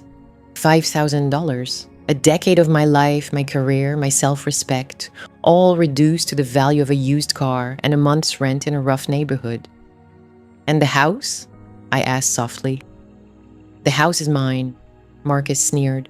"The cars are mine. The stocks are mine. The company is mine. You get nothing, Bella, because you contributed nothing. You were just a passenger, and the ride is over." Chantel giggled from the couch. "It's a fair deal, Bella," she added. "You should accept it. Marcus wanted to give you nothing, but I convinced him to be generous. You need money for cat food, right?" Marcus laughed. "See, she's looking out for you." I looked at them, the king and his consort. They were so confident, certain they held all the power. They thought I was the same woman who had run out into the rain 5 months ago, shattered and weeping. They didn't sense the predator lurking beneath the surface. "Tomorrow, after I ring the bell at the exchange," Marcus said, "you'll sign those papers. You'll sign them in front of my notary before we leave the hotel. Then you'll pack your things and leave. I don't want to see you when I return from the celebration dinner. I want you gone, Bella. Erased." He stood and circled the desk, stopping just inches from me. He smelled of expensive cologne mixed with decay. "You played your role well these past few months," he said, lowering his voice. "You were quiet. You were compliant. You almost made me forget how much I loathe you. But don't think for a moment that I've forgotten who you are. You're a liability, and tomorrow I'm cutting you loose." I stared down at the papers in my hands. I looked at the $5,000 check clipped to the front. It was the ultimate insult, the final act of cruelty in this decade-long drama. And for the first time in 5 months, a smile tugged at the corners of my mouth. It wasn't a joyful smile. It wasn't a nervous smile. It was the smile of an executioner watching a condemned man tighten the noose around his own neck. He had handed me divorce papers. He had handed me proof of his intent to discard me. He had handed me the last piece of evidence I needed to prove his promises of a shared future were lies. But more than that, he had given me permission. Permission to destroy him without remorse. I looked up at him and let the smile spread across my face. It puzzled him. He stepped back, his brow furrowed. "Why are you smiling?" he asked. "Because Marcus," I said, my voice calm and clear. "Tomorrow will be a day neither of us will ever forget." "Because Marcus," I said, my tone composed and unwavering. "Tomorrow will be a day neither of us will ever forget." He squinted, studying my face for any sign of weakness, a hint of panic, but all he saw was serenity. "Just sign the papers, Bella," he barked, unsettled by my calmness, "and pack your things." "I will," I replied. "I will pack everything that belongs to me." I turned and left the study, feeling their gazes burning into my back. I overheard Chantel ask, "What's wrong with her?" And Marcus answer, "She's in shock. She knows it's finished." "It's finished," I whispered as I climbed the stairs to the maid's quarters. "But not for me." I entered the small, cold room that had been my cage for 5 months. I sat on the narrow bed, setting the divorce papers beside me. Reaching beneath the mattress, I pulled out my real bag, not a suitcase full of clothes, but a black tactical backpack Albert had given me. Inside were the essentials for tomorrow, the original signed page from the loan agreement proving I owned his company if he betrayed me, a USB drive with recordings of his abuse and financial crimes, the DNA report confirming he was sterile and the baby wasn't his, and the $50 million check now fully mine. I laid each item on the bedspread like weapons in an arsenal. I picked up the burner phone, my hand steady, heart calm. I was the calm eye in the storm. I opened the encrypted messaging app and typed 2 words, protocol read. I hit send. The message disappeared from the screen, instantly erased. Moments later, a single vibration buzzed in my hand. Received. The reinforcements are ready. See you at the Ritz. I set the phone down and walked to the window, gazing out over the backyard. The rain had ceased, leaving the night air crisp and clear. The moon hung high and bright, illuminating the manicured lawn, the pool, the guest house. A stunning estate, a symbol of everything Marcus had built, everything he had stolen. Tomorrow, it would all vanish. I reflected on the last 5 months. The humiliation of washing Chantel's clothes, the sting of Marcas's hand on my face, Mama Pearl discarding my food, Sarah mocking my clothes. They tried to erase me, to turn me into a ghost. But they forgot one thing. Ghosts are frightening because they have nothing left to lose. I went to the closet and pulled out the dress I had reserved for tomorrow. Not the beige cardigan or gray slacks Marcus expected. Hidden in the back, inside a garment bag from the dry cleaner, I unzipped it. The fabric gleamed in the moonlight. It was red blood red, a power suit tailored flawlessly. Sharp shoulders, a plunging neckline, armor crafted for battle. I ran my hand over the silk. Tomorrow, Bella Brooks, the pharmacist, the doormat, the victim, would die. And in her place, the queen of the empire would rise. I heard Marcus ascending the stairs. He paused outside my door. I held my breath. Was he coming to mock me one last time? To ensure I was crying? He hesitated, then moved down the hall to the master bedroom. I heard the door close, heard him laughing with Chantel. Laugh, Marcus, I thought. Laugh while you can, because tomorrow you'll choke on it. I lay down on the bed, fully dressed. Sleep eluded me. I watched the moon traverse the sky, counting down the hours. 24 hours. I lay in bed, fully clothed. Sleep refused to come. I watched the moon glide across the night sky, marking the passing hours.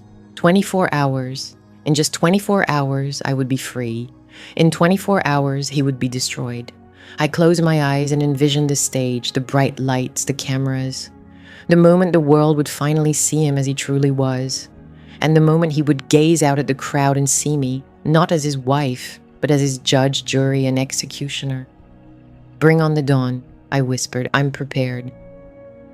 The Ritz-Carlton ballroom was filled with the scent of white orchids and unchecked greed. It was the aroma of 100 million waiting to be seized. The air conditioning was set to a crisp 68 degrees, yet beads of sweat formed on the brows of the bankers and analysts packed inside. They were hungry. They were waiting for the bell. They were waiting for the birth of a unicorn. I stood beside Marcus, near the stage entrance. I wore a blood-red suit that clung to me like a second skin, sharp and menacing. I paired it with 4-inch stilettos capable of piercing a lung.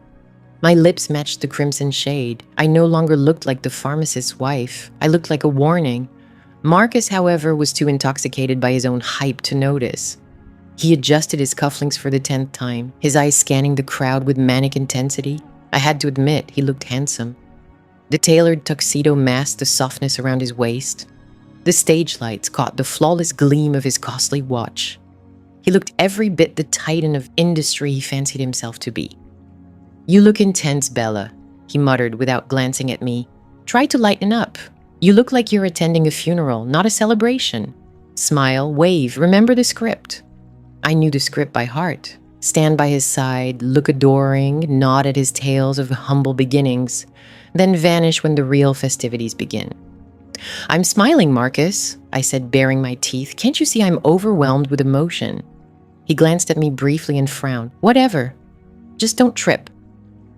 He turned away to greet a senator who had just arrived. I scanned the room. In the front row center sat the Brooks family royalty. Mama Pearl dazzled in a gold sequined dress that made her resemble a disco ball. She held court, telling anyone who'd listen that her parenting was the key to Marcus's success. Sarah and Jamal sat beside her. Sarah wore the dress I'd seen her buy with Marcus's stolen money. She looked anxious, her eyes flickering around the room. She knew the eviction notice was real, but hoped Marcus would fix it once the bell rang. And there, in the VIP section reserved for major shareholders, was Chantel. She wore a white gown that hugged her pregnant belly, accentuating it for the cameras. She looked like a fertility goddess sculpted from marble and malice. She caught my eye and smirked, raising her glass of sparkling cider in a mocking toast. She mouthed the words, "Tick-tock." She thought she was counting down to my downfall. She didn't realize she was counting down to her own demise. The lights dimmed. Silence swept over the room. The giant LED screen behind the stage flickered on, displaying the logo of Marcus's company, MedCore Innovations.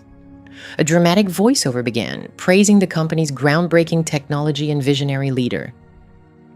"Ladies and gentlemen," the announcer boomed, "please welcome the man of the hour, CEO of MedCore Innovations, Mr. Marcus Brooks." The applause was deafening. The announcer's voice thundered through the hall. "Ladies and gentlemen, please give a warm welcome to tonight's star, CEO of MedCore Innovations, Mr. Marcus Brooks." The crowd erupted into overwhelming applause. Marcus gave my hand one final squeeze, firm and possessive, before confidently stepping onto the stage. He basked in the ovation, arms lifted high, soaking up every cheer. He resembled a televangelist rallying his congregation. Approaching the podium, he gripped its edges so tightly his knuckles turned pale. "Thank you," he began, his tone heavy with rehearsed sincerity. "Thank you all. Standing before you this evening, I feel truly honored." He paused deliberately. He was a master of performance. "I started this company in a garage with nothing but a laptop and a vision," he fibbed. "I built it through hard work and sacrifice, but I was never alone." He nodded toward the VIP section. "I had the unwavering support of my family, my mother, who taught me resilience, my brother, who stood by me through it all, and of course," he faltered for a moment. This was his cue to acknowledge me, the part the PR team had insisted upon his wife, Bella. The spotlight swung toward me. I stood just off stage, bathed in light. I neither waved nor curtsied. I simply fixed my gaze on him. Marcus cleared his throat and swiftly redirected his attention to the audience, pressing on. "But tonight isn't about what's behind us. It's about what lies ahead. It's about legacy. We are on the brink of ringing the bell that will transform medical technology forever. We're about to launch an IPO that will secure prosperity for generations." His voice climbed, building excitement. The crowd leaned forward in anticipation. "Family," he shouted, his tone growing stronger. "Integrity, trust. These are the foundations of MedCore. We don't just create devices, we create commitments, and I am a man who honors his commitments." I reached into my purse, fingers closing around the burner phone. My thumb hovered over the send button. Following protocol, I pressed it.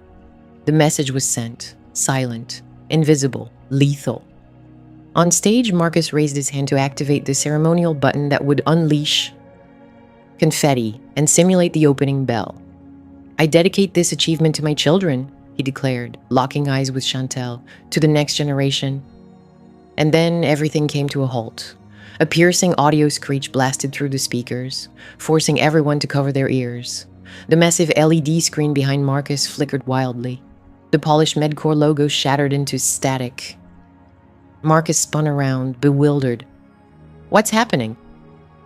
Tech support scrambled to cut the feed, but they couldn't. Albert controlled the feed. The static faded, replaced by a new image on the enormous screen. It wasn't financial data. It wasn't a promotional video. It was footage from inside our home, crystal clear. The date stamp read 3 weeks prior. Gasps echoed through the crowd. On the screen, Marcus towered over me, his expression twisted with fury. I lay on the floor, clutching my cheek, blood trickling from my lip. Torn lingerie was strewn around us. "You made me do this," the Marcus in the video roared, his voice amplified across the arena. "You pushed me. You earned it." The real Marcus froze, his complexion draining to a ghastly gray. He glanced between the screen, the audience, and me. "Cut it!" he yelled, voice breaking. "Turn it off!" But the video played on. It shifted to another scene, the library. Marcus and Chantel. "I've been hiding assets in offshore accounts she has no idea about," Marcus's voice boomed. "Once the company goes public, I'll shove that pharmacist back into obscurity. She won't get a penny."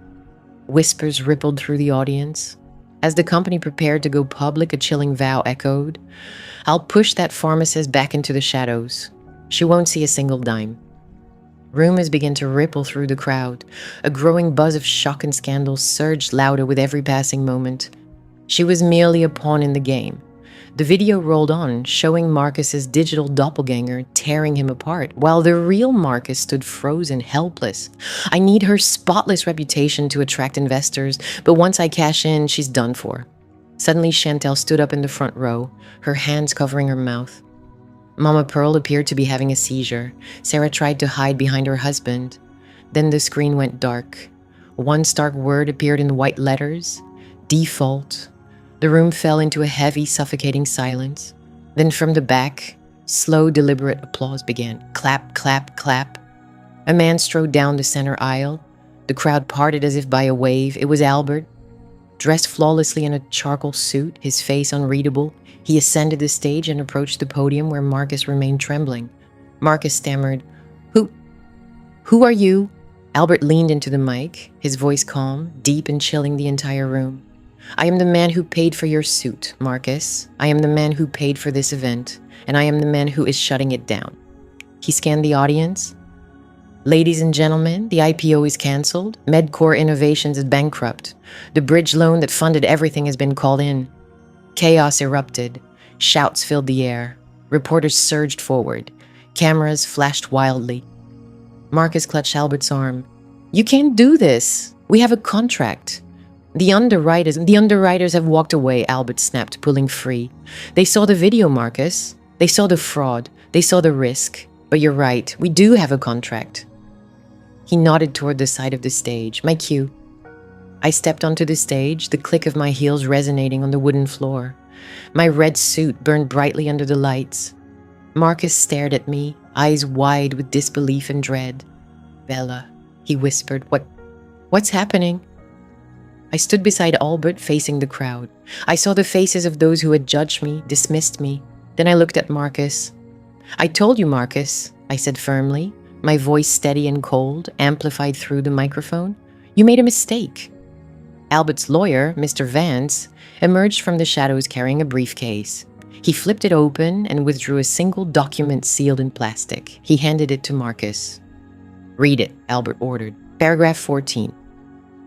Marcus's hands trembled violently, making the paper rustle. He squinted at the text. This isn't what I signed. It's not the guarantee." "Oh, but it is," I replied. "Look at the bottom, Marcus. See the initials? The ink blot on page 4. Remember, when I dropped my purse as you told me to hurry?" He looked again. Recognition dawned.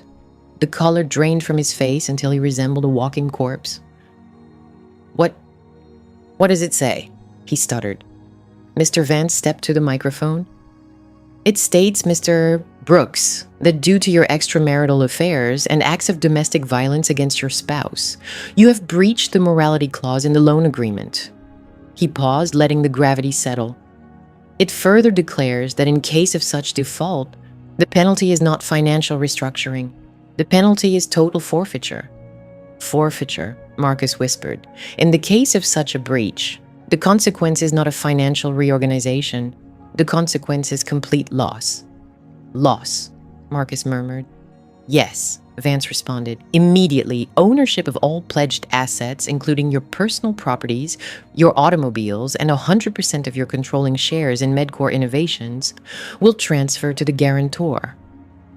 The room fell silent once more, awaiting the name. Marcus glanced at me. He looked at the document. He focused on the woman in the red suit. "To Bella Brooks," Vance declared.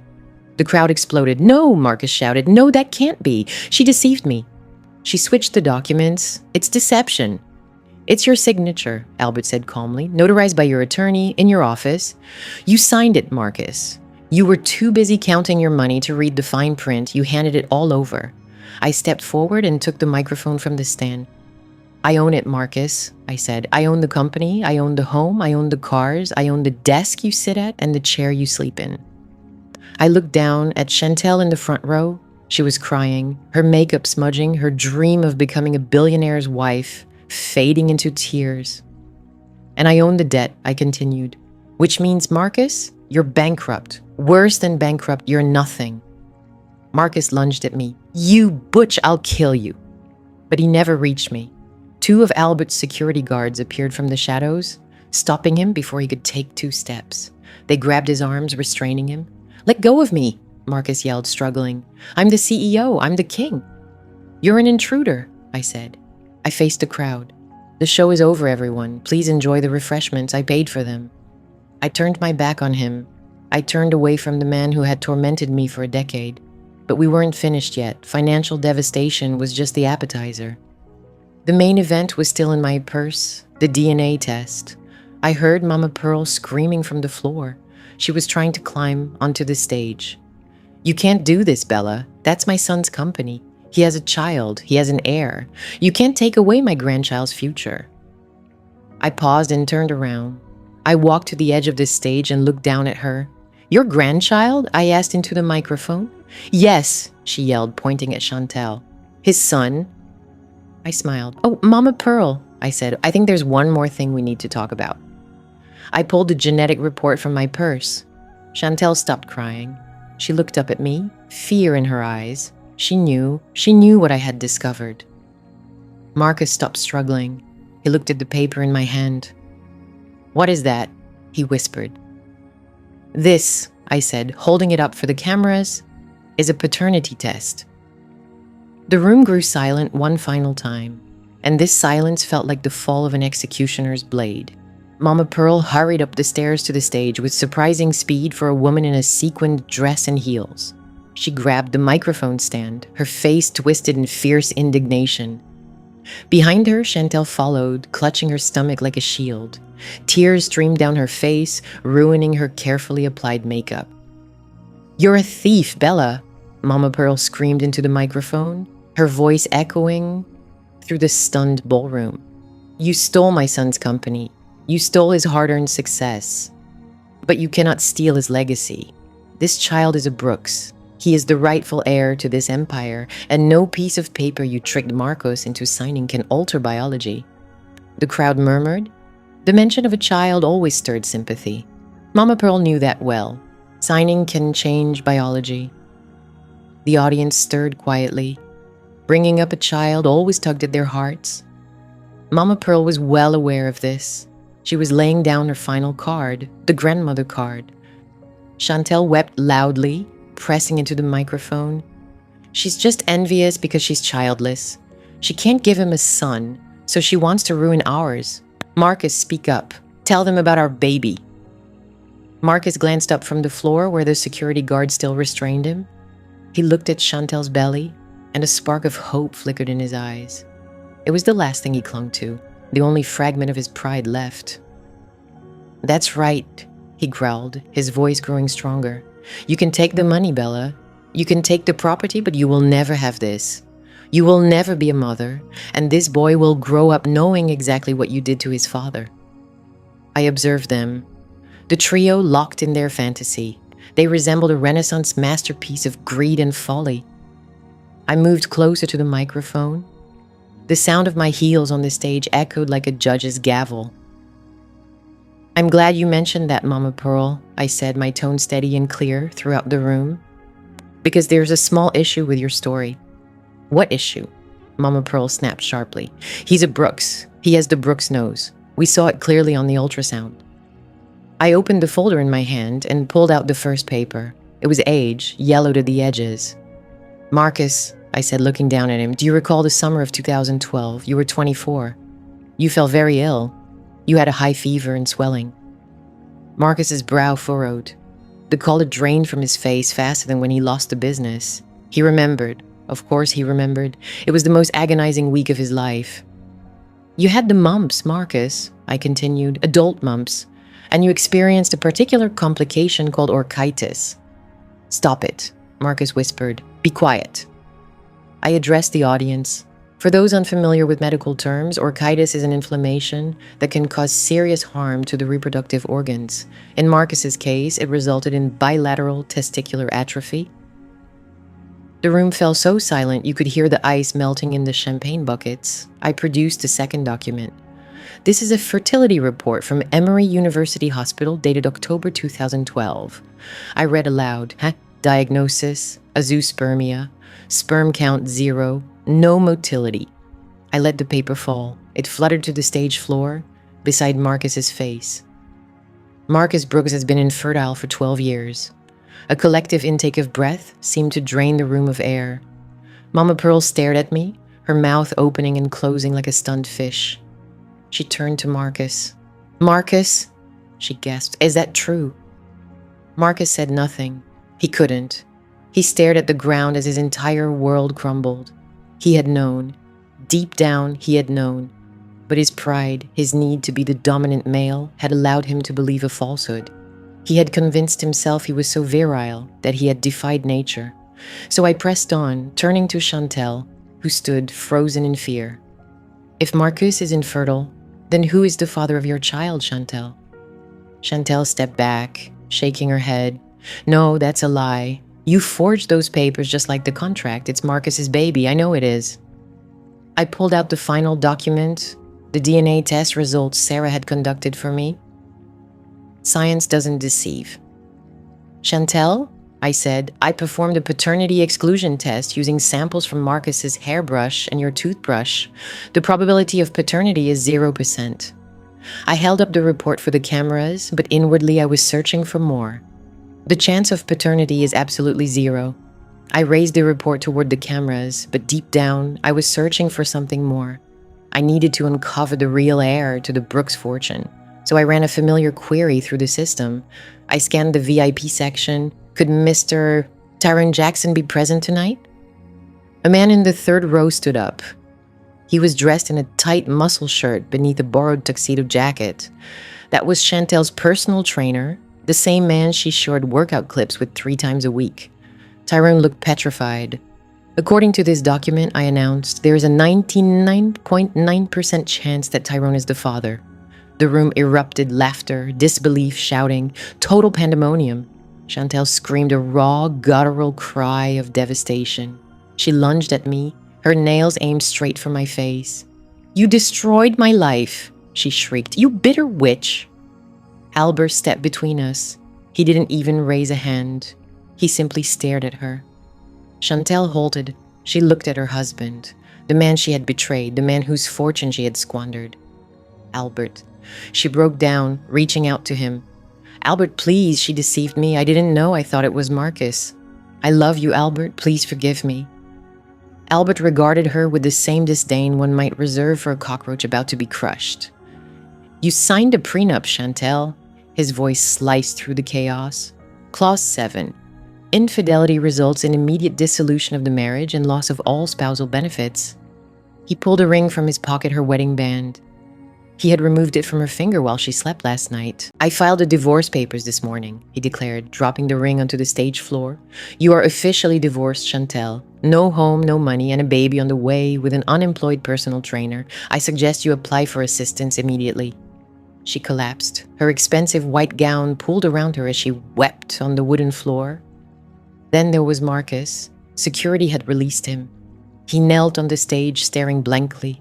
He had lost his company, he had lost his fortune, he had lost his wife, and now he had lost his manhood. The facade was shattered. The great Marcus Brooks was nothing but a broken, bankrupt fraud. He began making a sound, a sharp, high-pitched wheeze. He clutched his chest. His face flushed a deep, alarming red. My chest, he gasped. I can't breathe. Mama Pearl saw him and screamed, my baby! You killed him! You killed my son! She tried to rush to him, but her legs gave way. She collapsed, the sequins on her dress jingling as she hit the floor. People surged forward. Someone shouted for medical help. I stood there in my red suit, watching it all unfold. The paramedics arrived, pushing through the crowd. They swarmed over Marcus, attaching monitors. I am a pharmacist. I recognize the signs of a heart attack. I also recognize the signs of a severe panic attack. Marcus was not dying. He was hyperventilating. He was terrified. For the first time ever, he was facing consequences money couldn't fix. I approached him, standing over him as the medics slipped an oxygen mask over his face. He looked up at me. His eyes were full of desperation. He gripped the hem of my pants. "Bella," he wheezed through the mask, "please help me." I looked down at him. I remembered the night he told me I was worthless. I remembered the night he slapped me. I remembered a decade of emotional torment. I bent close to his ear. "I am not your wife anymore, Marcus," I whispered, "and I'm not your pharmacist. Call Tyrone." He leaned in close to my ear. "I'm no longer your wife, Marcus," I murmured softly, "and I'm not your pharmacist either. Contact Tyrone. Maybe he can help you breathe." I pulled my leg free from his grasp and turned toward Albert. "Are we finished here?" Albert nodded, a subtle, satisfied smirk crossing his face. "Yes, we're done. Security, escort them out," he ordered. 4 burly men lifted Marcus onto a stretcher. 2 others gathered up Mama Pearl, who was moaning and fluttering her eyes. Another pair seized Chantel by the arms, dragging her sobbing off the stage. They marched them down the center aisle, past the investors, the journalists, and the crowd they had worked so hard to impress. Camera flashes exploded around them, capturing every humiliating moment. It was the ultimate walk of shame. The room fell silent as they vanished through the double doors. Then gradually, applause began again. It was Sarah. My sister-in-law was seated in the front row, clapping slowly and intentionally. Her face was pale, but her gaze was fixed on me. She understood. She knew she'd be next if she didn't fall in line. The rest of the audience joined in. The clapping grew louder. They weren't applauding Medcore, they were applauding the spectacle. They were applauding the victor. And the champion was the woman in the red suit. I glanced at Albert. He extended his hand. "Shall we head out, partner?" he asked. I took his hand. "Let's go," I replied. "I have a company to rename." We left the stage behind, abandoning the ruins of the Brooks dynasty. The air in the ballroom felt lighter, fresher. Outside, the night breeze was cool. I inhaled deeply, filling my lungs with air free of deceit. I checked my phone. 1 notification. Bank of America. Wire transfer received, $50 million. I smiled. Time to shop, but not for clothes. I was going to buy a bulldozer and clear the entire site. The headlines lasted only 6 days. The rise and fall of Marcus Brooks, the Ponzi scheme IPO, the fake air scandal. The media devoured him with the same ravenous hunger that had built him up. They dismantled his life piece by piece until only a skeleton of lies remained. I watched it all unfold from the quiet refuge of a hotel suite in downtown Atlanta. I gave no interviews, I issued no statements, I let the silence speak on my behalf. On the 7th day, federal agents came for him. I was at the Medcore offices when it happened. As the new owner, I met with the stunned staff, reassuring them their jobs were secure, even if their former CEO was not. I sat in Marcus's chair, behind his enormous mahogany desk. It felt different now. It no longer felt like a throne, just a workspace. Through the floor-to-ceiling windows, I saw flashing lights. A convoy of black SUVs pulled up to the curb. Men in windbreakers with yellow lettering swarmed the lobby. I pressed the intercom. "Let them in," I told the nervous receptionist, "and tell Mr. Brooks to come out of the bathroom." Marcus had been hiding in his private executive restroom for an hour, refusing to emerge. He knew they were coming. His lawyers had abandoned him as soon as the DNA test went viral. Even Sterling had publicly distanced himself from the fraud. 2 agents burst through the bathroom door. They hauled Marcus out. He wasn't dressed in a suit today. Instead, he wore rumpled slacks and a sweat-soaked dress shirt. He looked small. He looked aged. He caught sight of me sitting at his desk and paused his struggle for a moment. He appeared diminished and weary. Spotting me seated at his desk, he briefly halted his struggle. "Bella," he croaked in a fragile murmur. "Help me. You're the owner now. You can make this right. Just say it was an oversight. Say I misjudged." I gazed at him, the man who had threatened my career, who had belittled me. Rising, I moved around the desk. The agents restrained him, but I motioned for them to hold back. I leaned in close. "It wasn't a misjudgment, Marcus," I whispered. "It was deceit. You fabricated the clinical trial results to boost the company's worth. You deceived the SEC. You lied to Albert. You lied to me. I did it for us," he sobbed, tears mixing with sweat. "I wanted to give you everything, Bella." "No, Marcus," I said firmly. "You wanted it all for yourself. I was just an accessory." I nodded to the agents. "Remove him from my building." They snapped handcuffs on him, the sound reverberating sharply against the glass walls. They led him through the office, past the hundreds of employees he had betrayed. He was placed into a car and driven away. He faced 2 decades behind bars for securities fraud, wire fraud, and embezzlement. He would be elderly if he ever got out. I returned to the desk and picked up the phone. "Sarah's next," I told a private investigator on the line. "Proceed with the eviction." Sarah resisted fiercely. When the sheriff arrived at her boutique, she locked herself in the office, shouting about knowing influential people. She threw display cases and ripped silk scarves from the racks.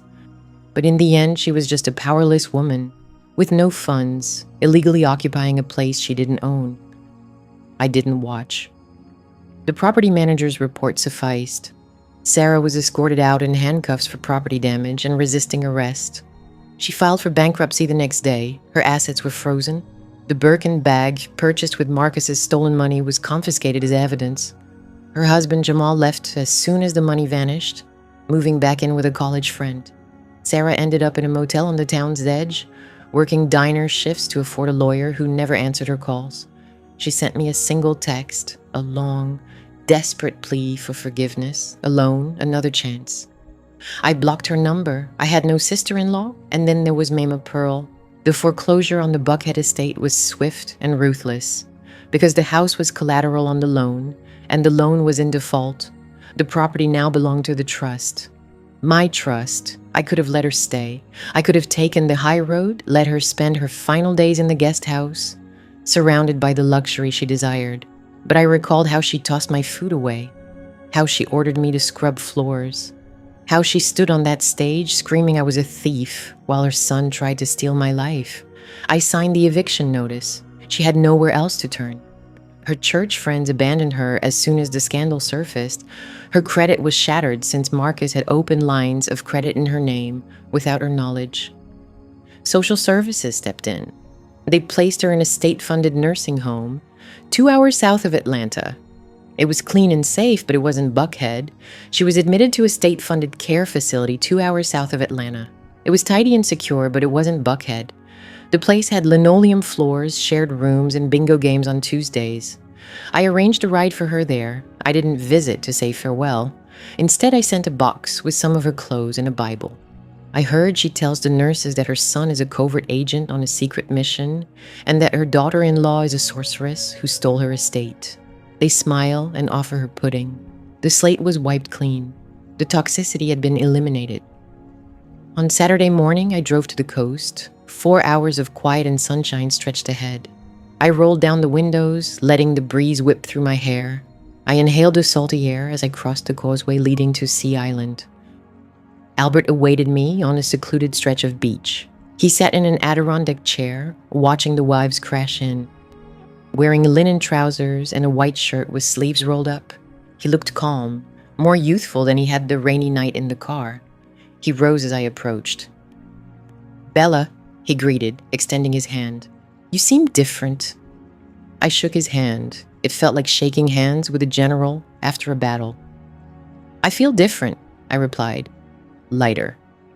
He gestured toward the ocean. "He's been denied bail," Albert said. "Considered a flight risk. He'll remain in county jail until the trial." "Good," I said. "And Chantel?" Albert asked. "I haven't heard from her," I answered. "She's in Miami," Albert said, "trying to find a new sponsor. She sent me a letter demanding alimony. My lawyers framed it and hung it in the break room as a joke." We stood silently for a moment, watching the Water 2 survivors of a shipwreck standing on the shoreline.